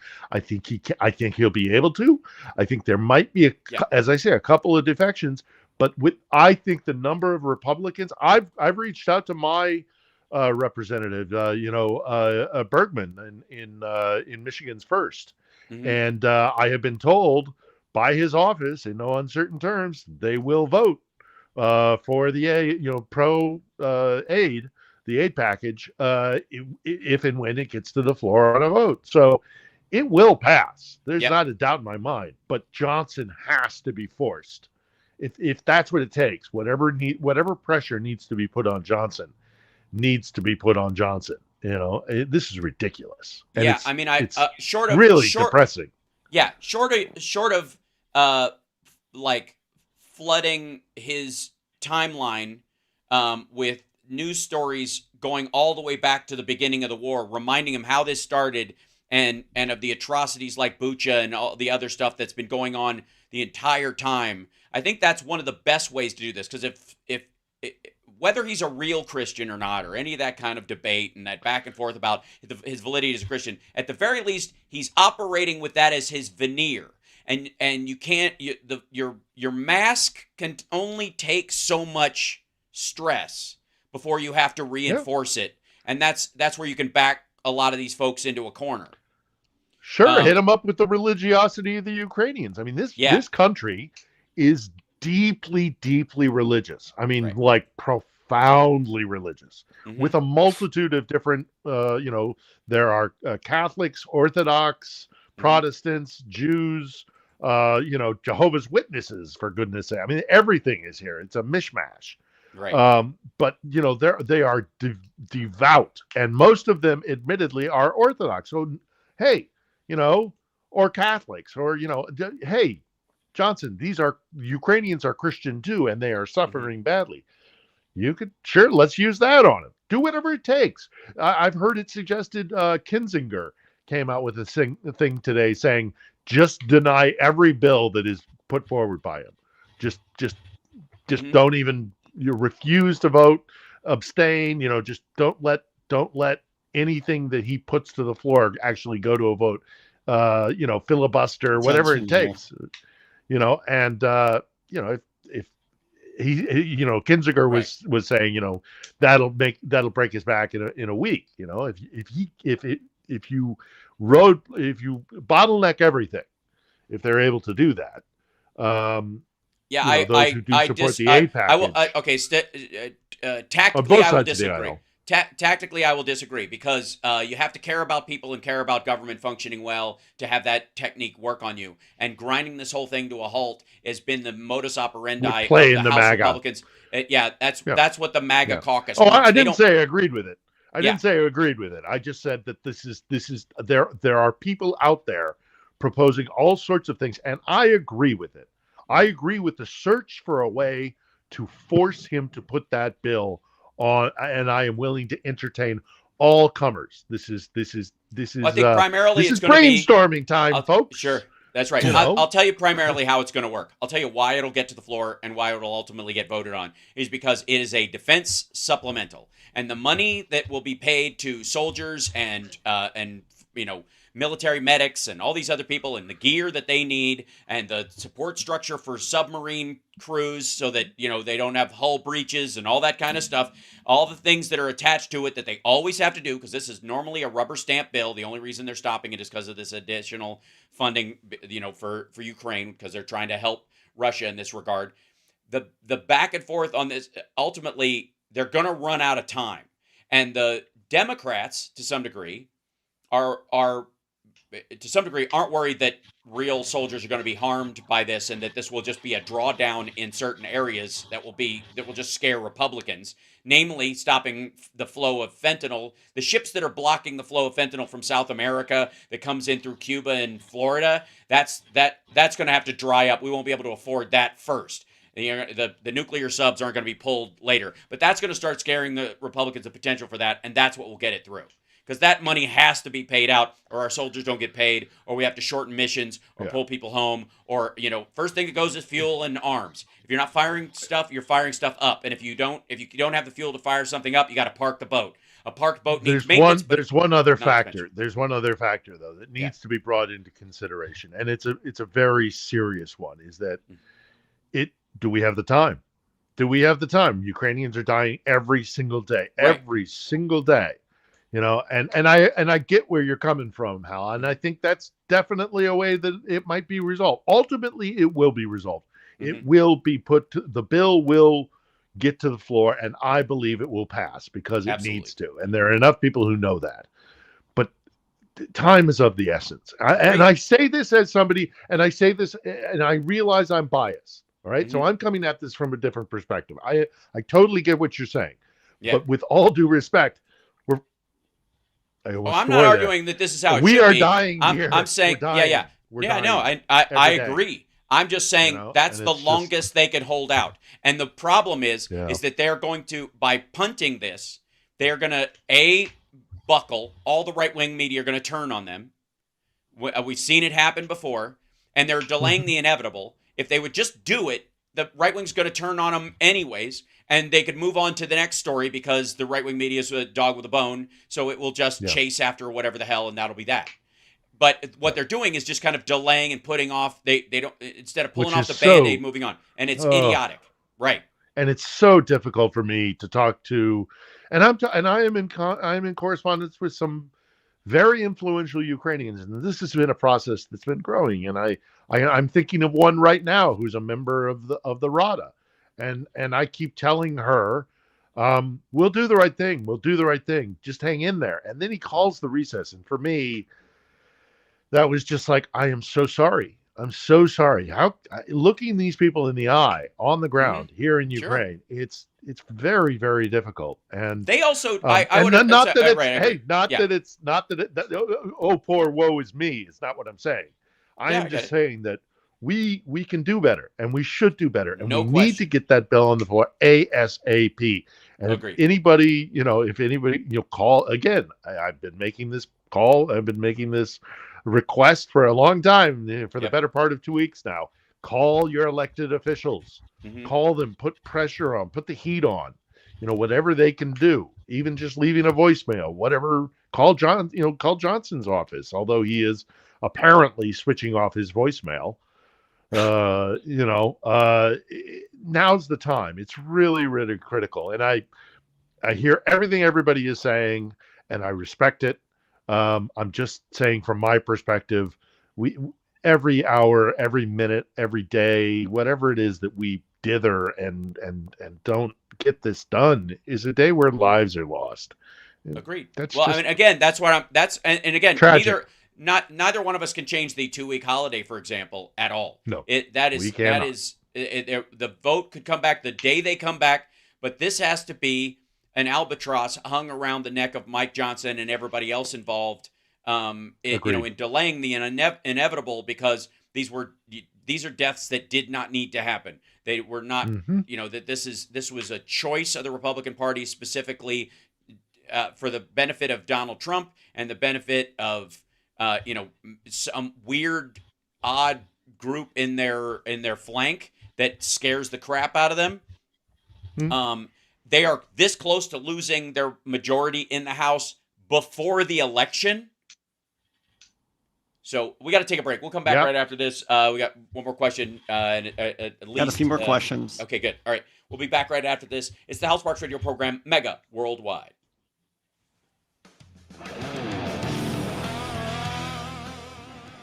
Sorry, Brian. I didn't let you talk there. Sorry.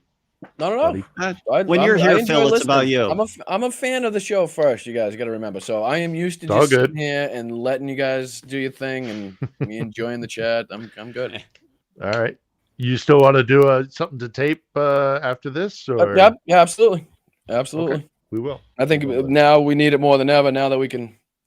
Yeah, now's the time. On the Republicans for taking the vacation when nobody in Ukraine can afford to do so because of shameful, obvious reasons.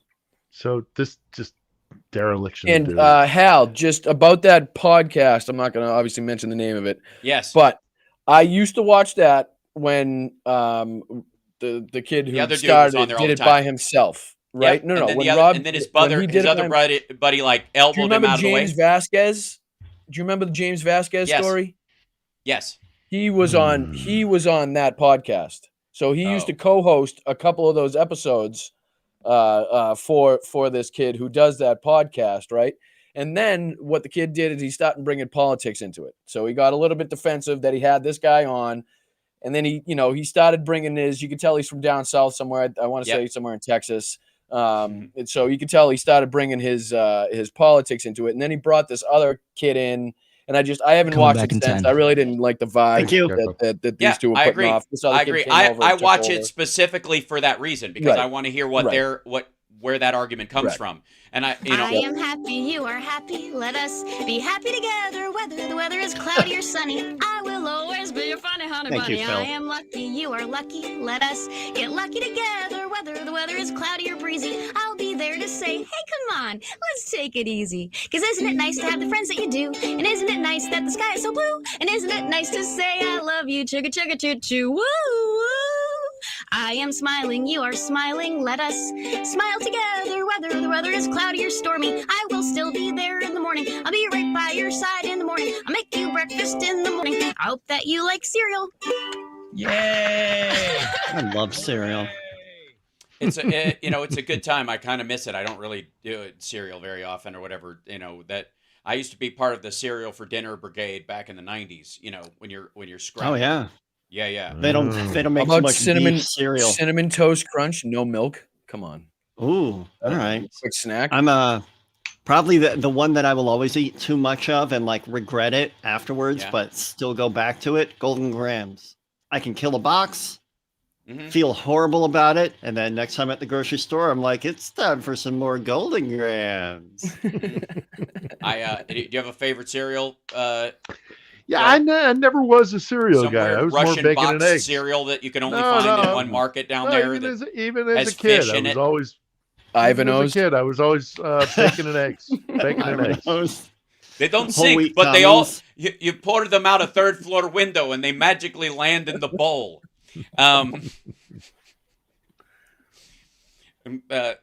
Which, by the way, again, not to kind of bring it back to the Navalny aspect of this, but it's almost like he has ghosted over top of the continual death of other Russian, power players over the last, especially over the last 2 years. Boris Nemtsov, Anna Politkovskaya.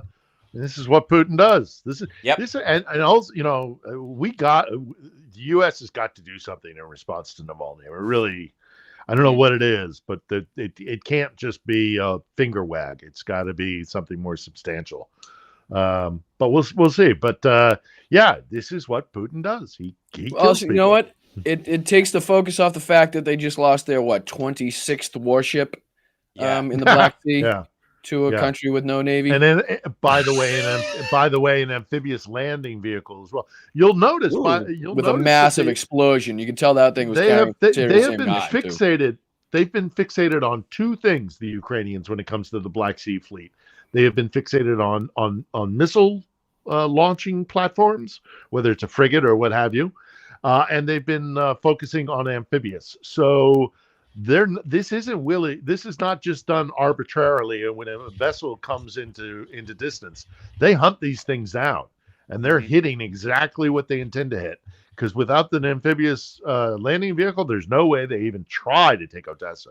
And they're proven just how hard they are to hit, even when spotted. These sea drones. I mean, they're so low profile. The nautical drones. They're so their shape in the water is nothing like you want to be looking out for in a warship. You know what I mean? The phalanx can't hook onto it because of the lack of radar. They're the X-wing fighters of boats.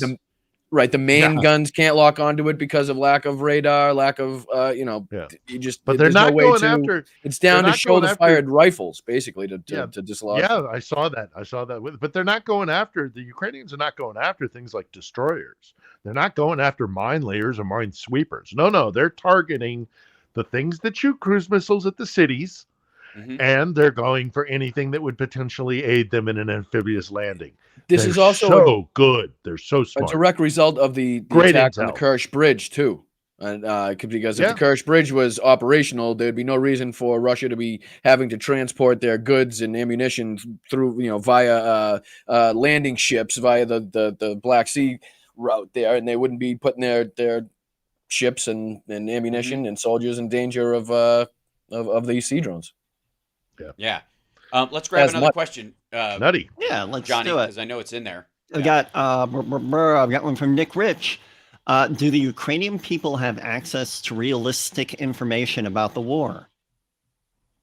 Yeah, sure they do. Yeah, I mean, they have about as much.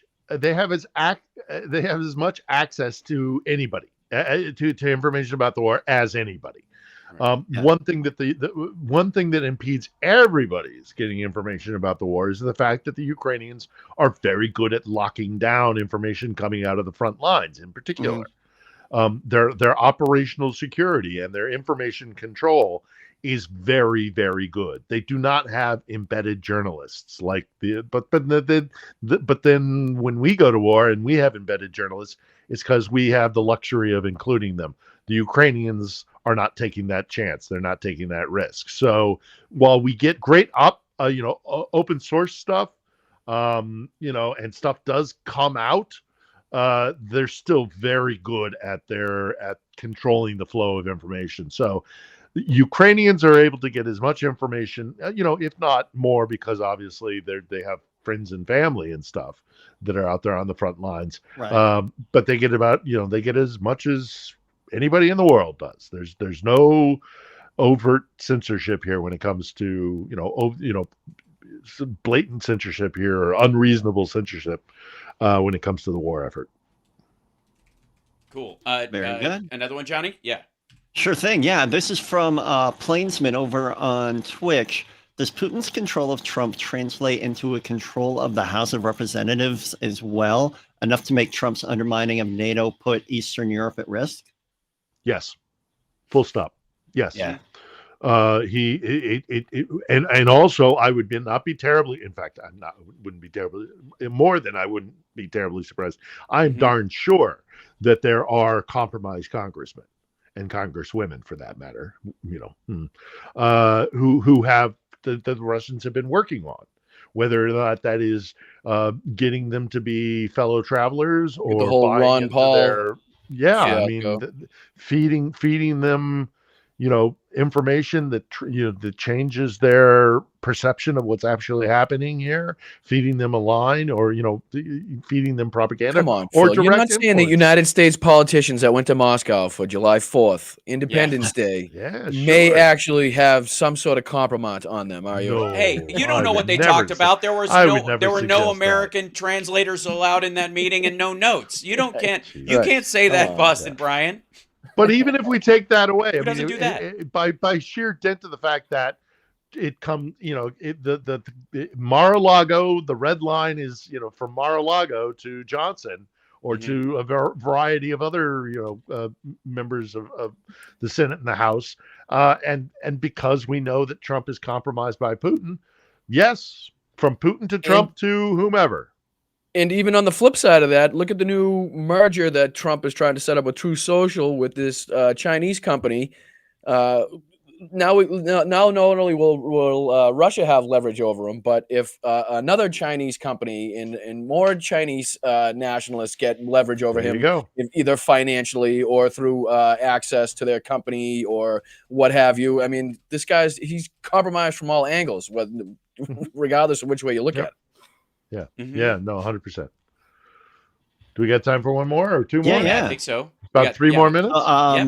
This is from John G. A question about drone strikes. Do those focus on smaller targets or big targets? Depends on what kind of drone we're talking about. Some drones will go for large targets, buildings, infrastructure, that kind of thing.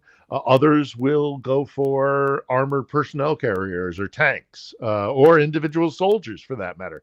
The drones, one of the things that's happened with the drones is in this new warfare is that, you have different drones for different purposes. It's it is actually a completely separate branch of the military.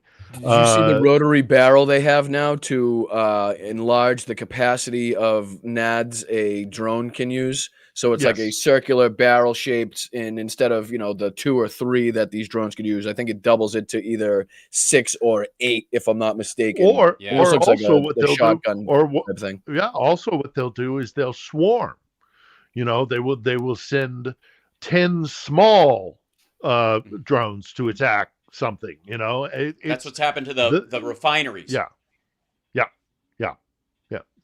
Because and again, they hit everything. They hit everything. Overall, it's like the idea was that there's one particular place in a site like that will shut it down. There's dozens of places. There's especially like oil refineries and the like, have a myriad of areas where if you hit it, it will disable it for a period of time, and they may be able to fix it. They may be able to remedy it, but it'll take them a few days. Well, if you hit 10 of those places with a smaller munition, instead of putting all your eggs in one basket and trying to get a missile through, you're way better off. And that's what's been happening to all of these sites. This is the this is the drone world we now live in. Yeah, I still think it's rather something new to be able to take out a $4, $5, $6, $10 million piece of equipment with a $500,000, $1,500, $2,500 drone, cardboard drone. Yeah, I mean, this is different things that these designers and weapons manufacturers are definitely looking into, studying really well, and you can be damn sure that the United States military analysts are looking at the usage of drones in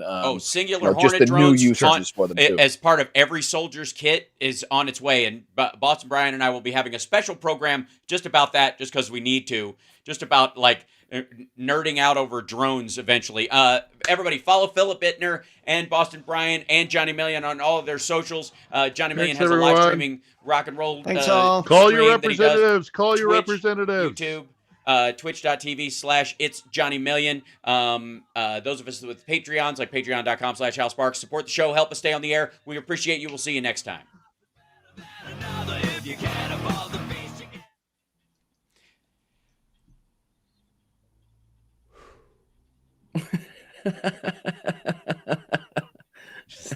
Thanks, Chicago. Thank you. Hey, Thank you, bud. Chicago. All right, we Thanks clear? so much. Yes, we are clear. We are clear. Cool. And now, Fuckity fuck. Fuckity, fuckity, fuck. Sons of bitches, you fucking I like fucking shit. pisshead. Piss. Piss. Hold on, we forgot.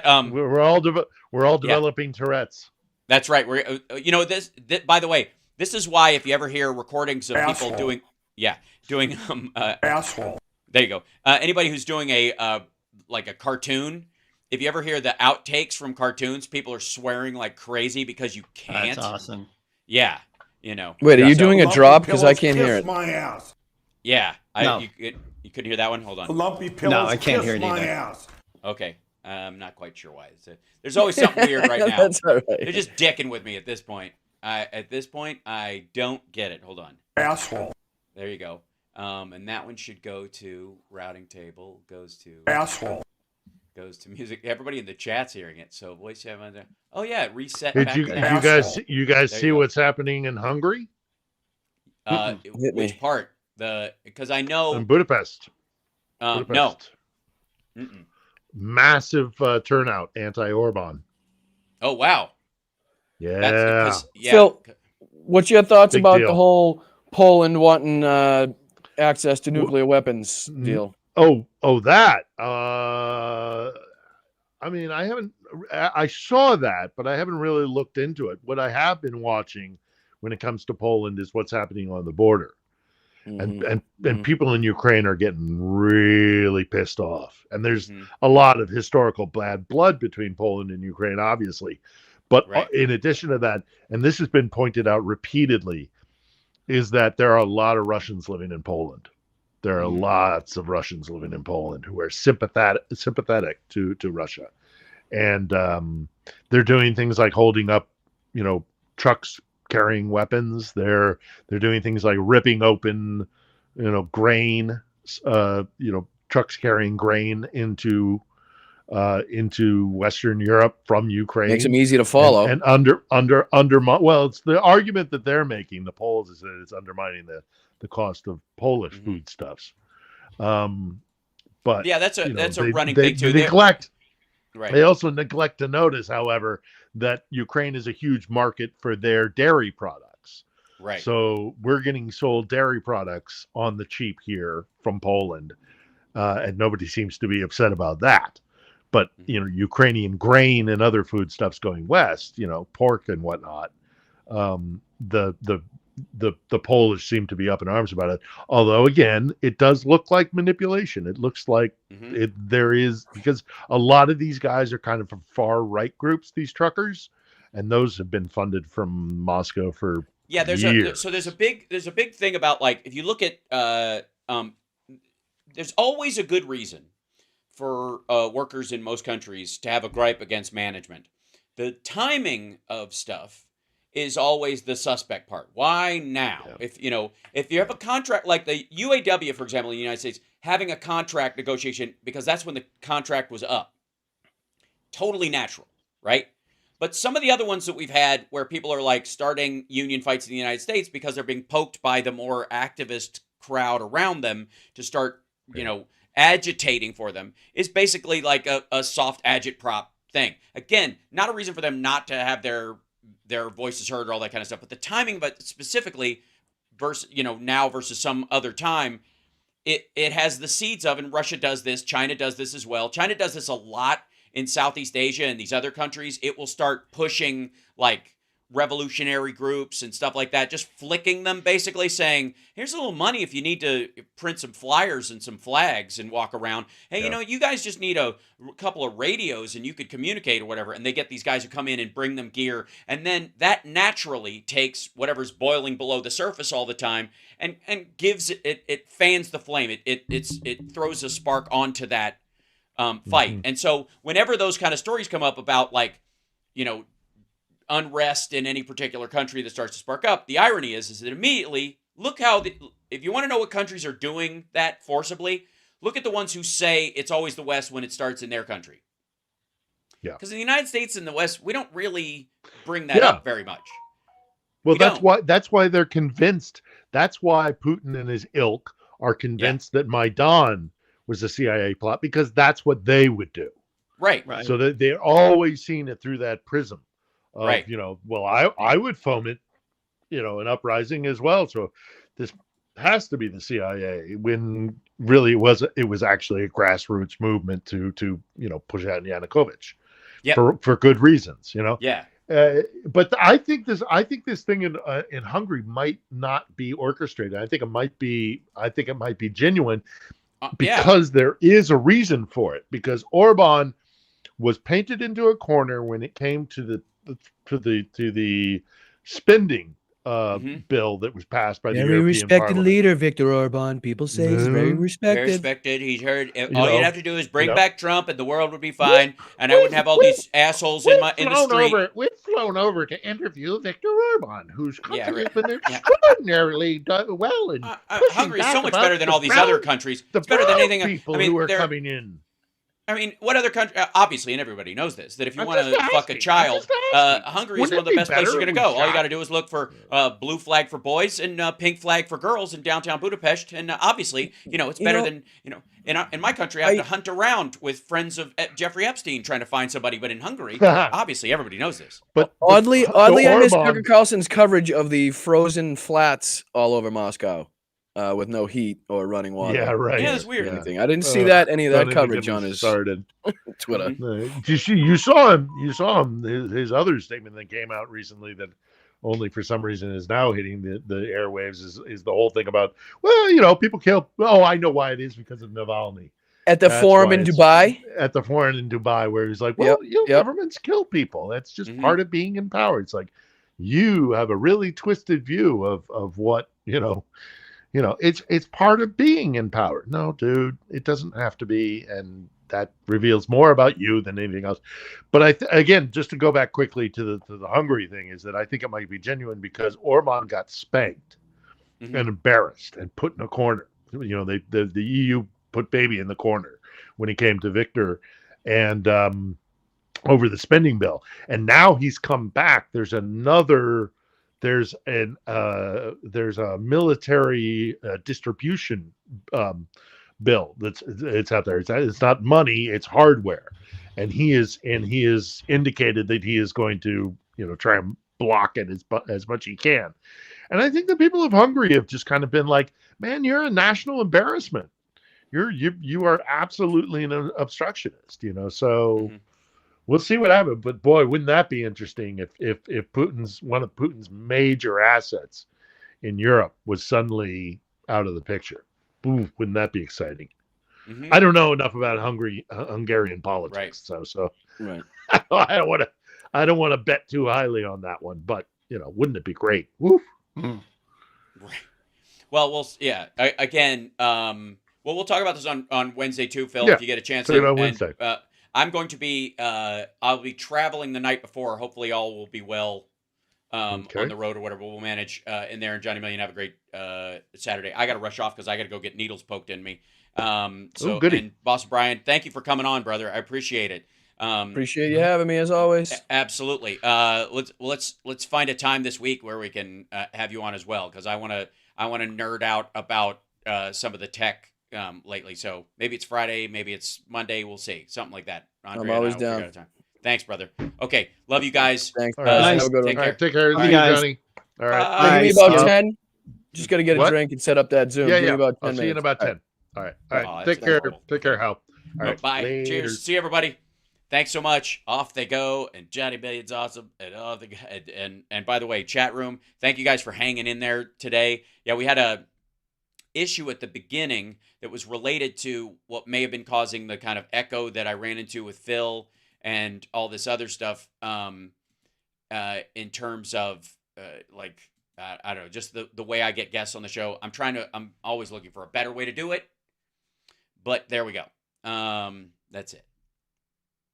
I'm getting jabbed. No, I'm getting acupuncture. So I've already been jabbed. Yeah. So hello, hi, what's happening? There you go. Hi, people. There you go. Trump's gonna win again, right? When in court, you mean? Yes, that is the kind of thing that people say when they think he's actually still blonde, and Mar-a-Lago is worth $1.8 billion. Mar-a-Lago is worth the same as the Sphere in Las Vegas. Thank you, Benita. It was a tougher show to do for whatever reason, but I managed to get us through. Man, it's just the scramble. It's always a lot of fun. And thanks, Andrea and CSL, for helping with the backup and getting everybody their creds today to get into the show. It's kind of an annoying back and forth. I really appreciate it. But yeah, in the meantime, one of these days, basically, we're just going to have to my revolutionary guard is going to have to obviously storm InfoWars or the Blaze and just take over their facility like the end of They Live. I'm just kidding. No, one day I'll just build that thing. If that's cool with you guys, I'll just keep building this. And instead of like these Marxist millionaire assholes like Jimmy Dore and Hassan and all these assholes, instead of buying a fancy car, I'm just going to build a studio and keep expanding and build the point of the whole fucking thing. And then help people like Boston Brian and Phil and other stuff start building their thing. Because doesn't that make more sense? Don't get me wrong. I will have a fancy car at some point, but my car that I've had for the last 12 years will have to die first, and it doesn't look like it's going to anytime soon. And my next car is going to be electric, and that's that. And you guys know me. I will have that one for a decade because that's how I do. Let's see. Yep. Solid. Thank you. And yes, thanks to Johnny Million, planting in good soil. That's exactly the point, Paul. Thank you. Yes. A water Humvee. Yes, I would love to have a hydrogen Humvee. That'd be a good time. But the electric Humvee, that will be just fine. That will work just fine for what I want to do. I don't mind in my drives back and forth to Los Angeles. It's better to pull over on a long drive anyways. Having planning to put an extra 40 minutes in there to just take a break, sit down, have a meal, do your thing is totally smart. So I'm cool with that. But there you go. How do you have a middle name? Yes, McGee. I do indeed. Prius, best purchase we ever made. I bought an ex-girlfriend of mine a Prius. Yep. Whether Hassan or Sparks, y'all making money from us. Well, how do you suspect anybody to buy food? And again, the quote unquote making money from you is interesting because this was that conversation we had earlier, and it's good that you bring it up, right? Right, said Rob. Yeah, that I never, and then maybe this is a issue that I have growing up the way I did or whatever. I don't ever make money. I always see the stuff I'm going to either have or do, or the food I need to eat, or the bills I need to pay in the activity that I do. That the money is just a translation form for that. I don't focus on that. It would seem to me that you can tell the difference between, I live in basically a middle-class home. Not a big deal. Again, I've pointed out that this is my studio. This is right in my office. You got to pull down green screen. So I'm not just like stacking cash, like some folks. I'm putting it into what I'm trying to grow, and with that, spread the message that I talk about, spread my art, which is a big thing. And so anybody, by the way, who criticizes an artist for what people will pay for their art is an asshole, because who am I to say what it's worth to another human being, and who am I to say what an artist can ask for whatever they do? I might not want to pay for it. I might think the ticket price is too high. I might think the painting is too much. Oh, we hit 65? What's up? Just even talking like this. I'm just telling you.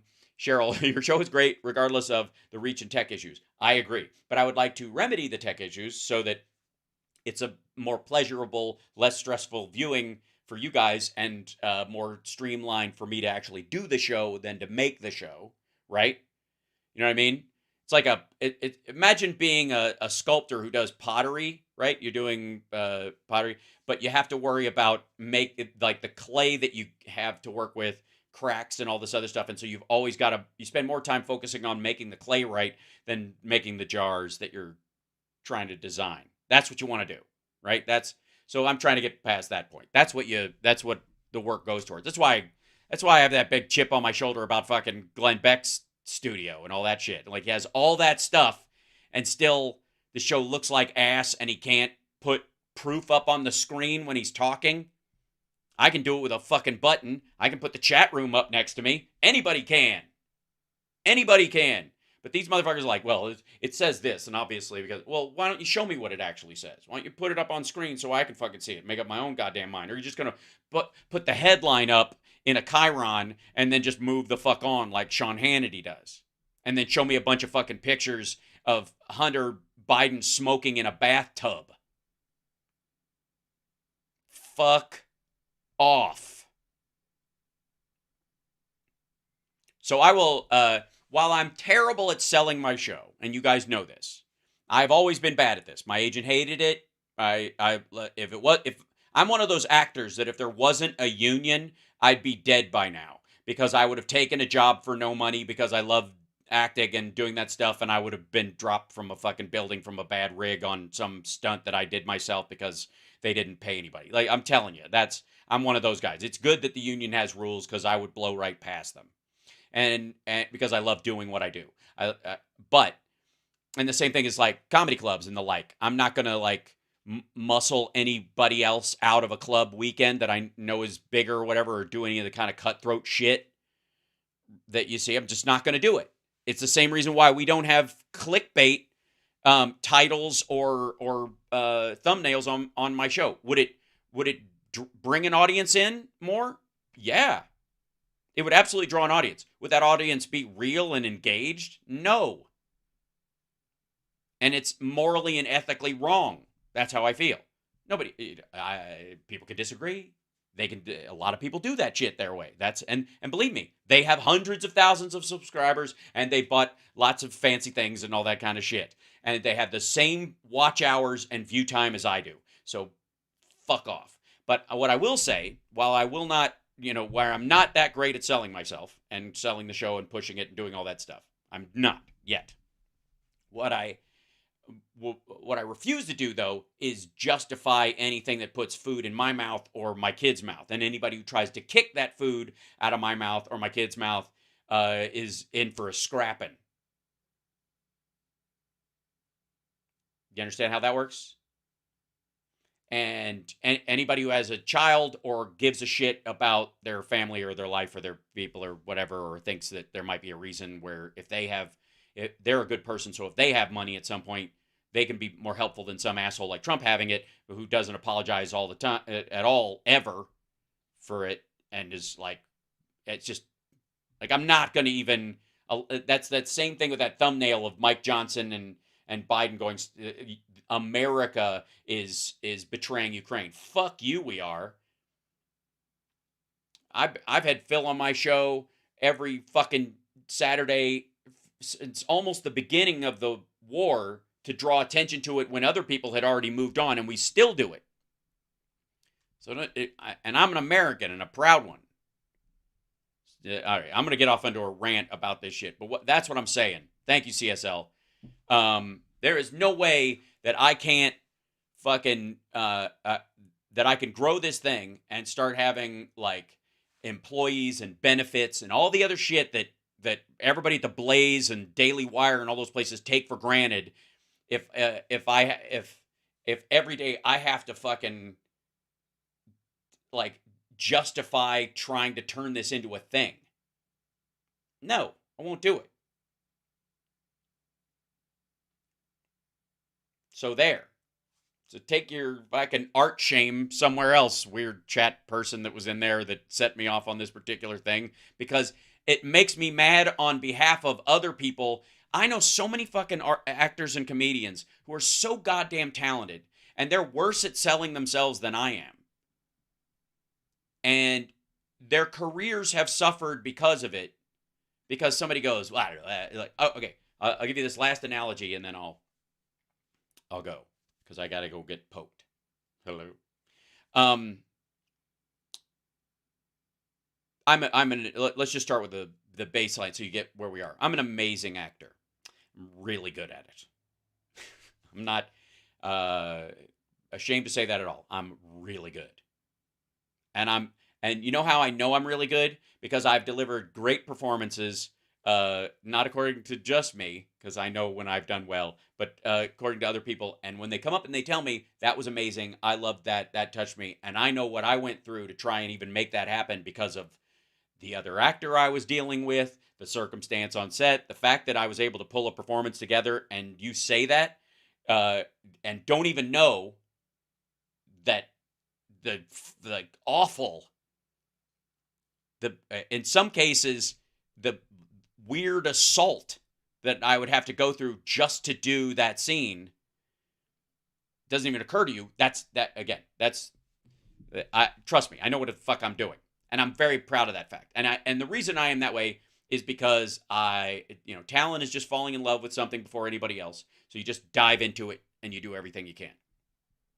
And my acting teacher in high school, Suzanne Adams, who was a wonderful person, saw something in me and really went after it. She was like, you've got to work on this craft. You've got to be dedicated. And she gave me the system that I use when I work on a character, which is I go through the script and I write down everything that anybody says about the character. I write down anything that describes the character in it, and then I write down anything the character says about themselves. And from that, you can garner a picture of who that human being is, and then from that, you can develop a backstory in your mind emotionally of what they do. Not details, that's not important, because people live feelings, they don't live experiences. Even if they had an abusive past, it's the abuse, not the person that they associate to, and you can move all kinds of stuff around. And I can, there's a myriad of stories I could tell you about how you bring forward a scene. If you ever want to watch, like, the scene that I did in the hallway outside of Ben's hospital room in Queer as Folk, this is a good example of that, where you just kind of,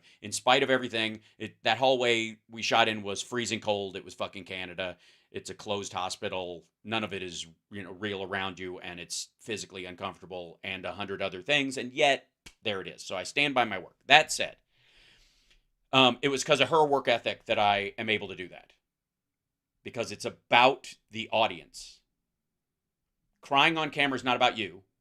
Crying on camera is about drawing the audience into what your character's really feeling, and sometimes that means don't be a sobby mess. Don't deliver that emotion. Maybe find the bridge where they experience it before you do.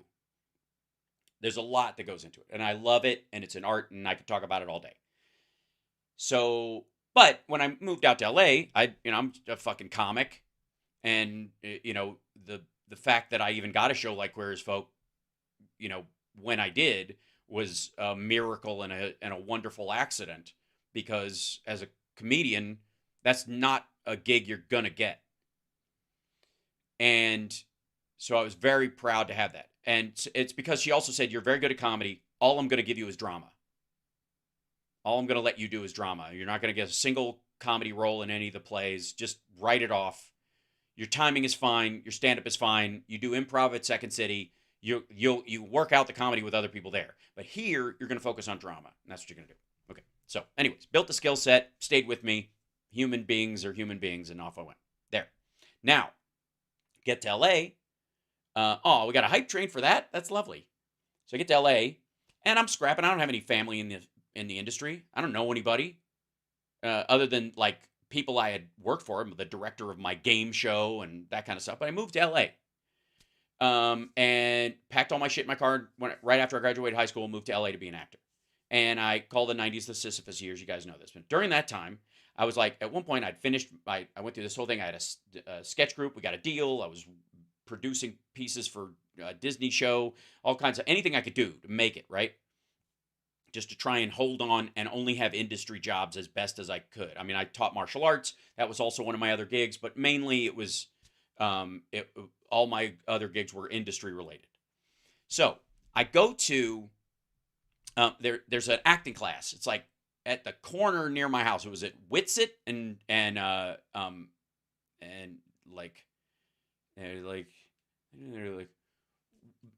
Whitsett, like here's Laurel Canyon, here's Whitsett, and in Valley Village. And it's just like, it's at the corner of, I think Whitsett and Burbank, basically. It's about a block and a half from my house.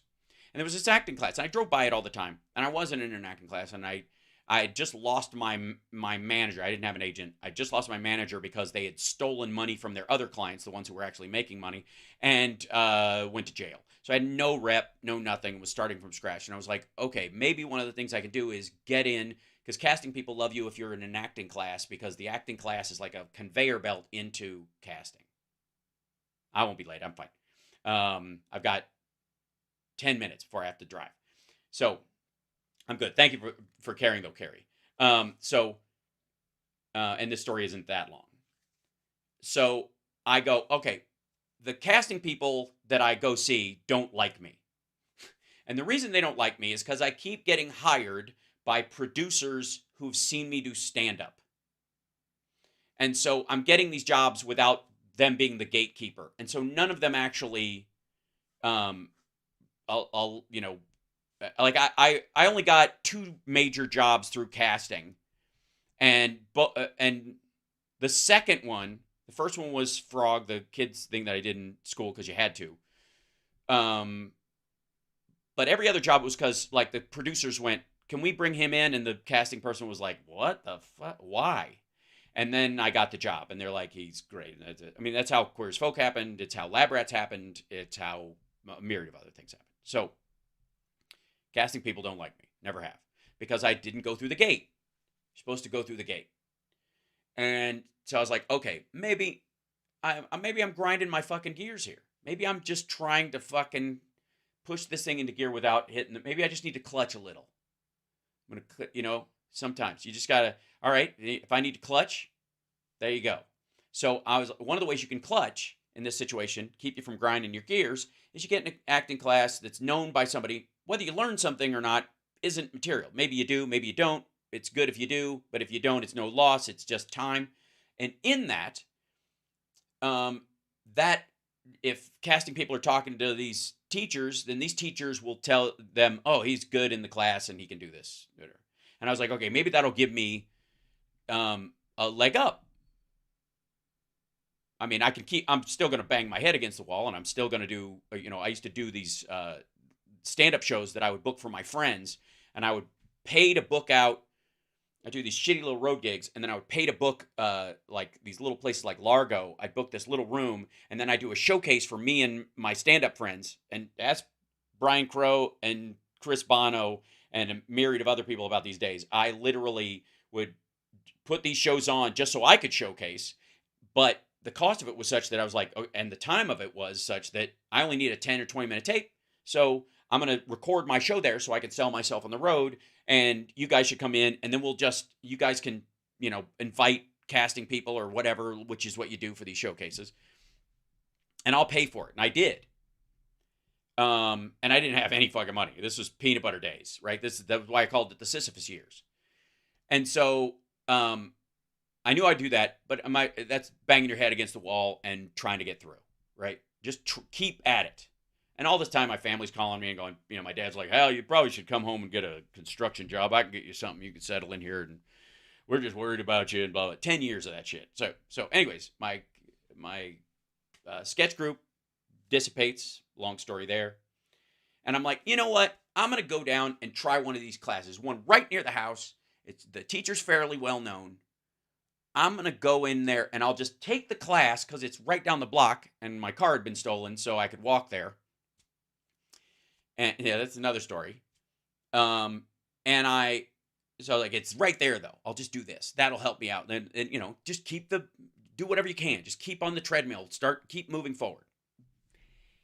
Which I guess technically on a treadmill you don't. Terrible analogy. Never mind. So, where's Queer as Folk now? It's 7 years in the future. 6 years. 6 years in the future. And I go to this class, and I'm early, because that's who I am. And the students that are already in the class are there. And there's like 5 of them, and the teacher's there. And then people are kind of filling in. And the story was about, they were all chatting. And I was just like, I'm just auditing, and I'm going to see if I'm going to take this. And that's cool. And so I'm sitting there. I'm not joining in this conversation. I'm just listening to what they're talking about. And the topic of conversation was all about how Jack Nicholson did not deserve $10 million for Batman. That was the whole conversation. This is ridiculous.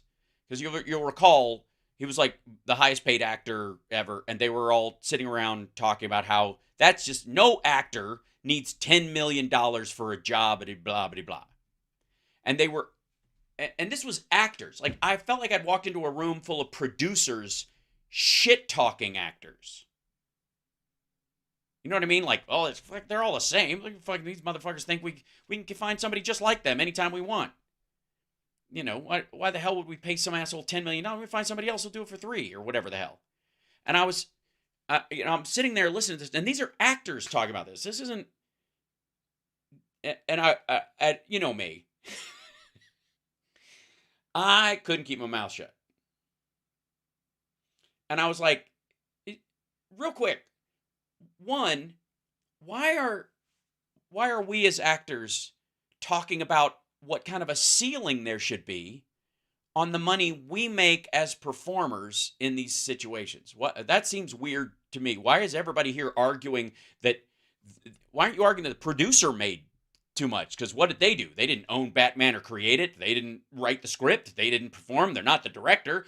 What the fuck? They're 9 of them, but they're all getting paid more than most of the actors in it. Why? And they had a piece. The actor didn't even have a piece of what it was there. Why is the argument here amongst the actors like, why are the producers making 15 mil a piece when Jack fucking Nicholson, who is the main reason?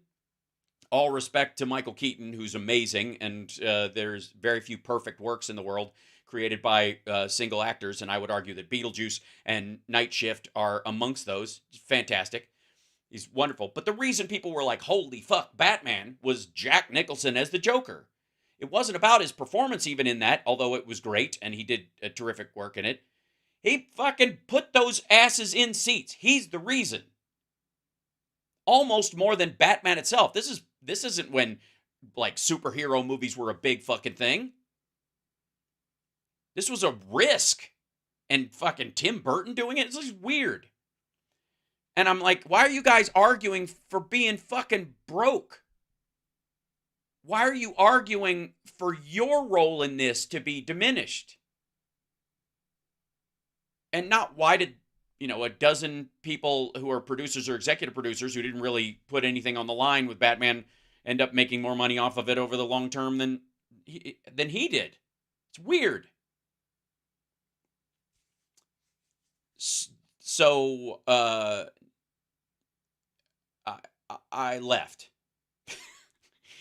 As they started the class, I watched part of one scene, and I was like, that qualifies as auditing, right? Okay, bye. And I never went to another acting class in Los Angeles ever again. Because I would go to a class to learn acting, not how to diminish myself or find limits on what the worth of my artistry was. because that's fucking crazy. And that's when I started taking UCLA extension courses in screenwriting, because I felt like that was a better way of actually spending my time and getting my way in, and it absolutely worked. And also, because I was a ghostwriter, and that kept me afloat for a couple of years. That's another story for another time. But the one thing I will tell you about a writing class, if you ever take one, leave before the question and answer. Just trust me on this.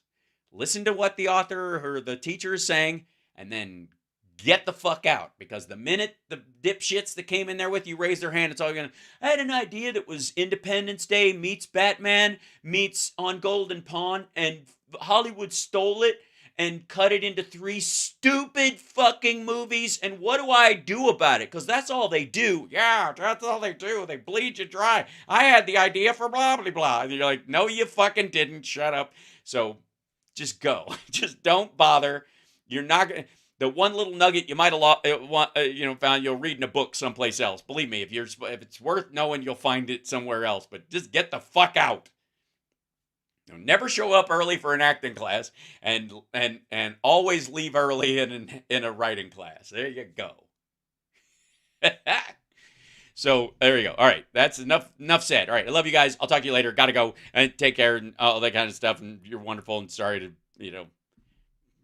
just I don't know. I'm not sorry. You know what? Screw it. I'm not. Look at me. It's a growth moment. I'm not sorry. You guys, you guys know that I'm here doing this show on the regular. Yeah, you can learn the backstory occasionally. All the parts where I'm a person. Because I know I have this superhero-like veneer, and it is all true. And a powerful ego, which is absolutely true. And incredible mental, physical, and psychological and psychosexual resilience, also true. But it didn't come naturally. It's not genetic, and it takes work.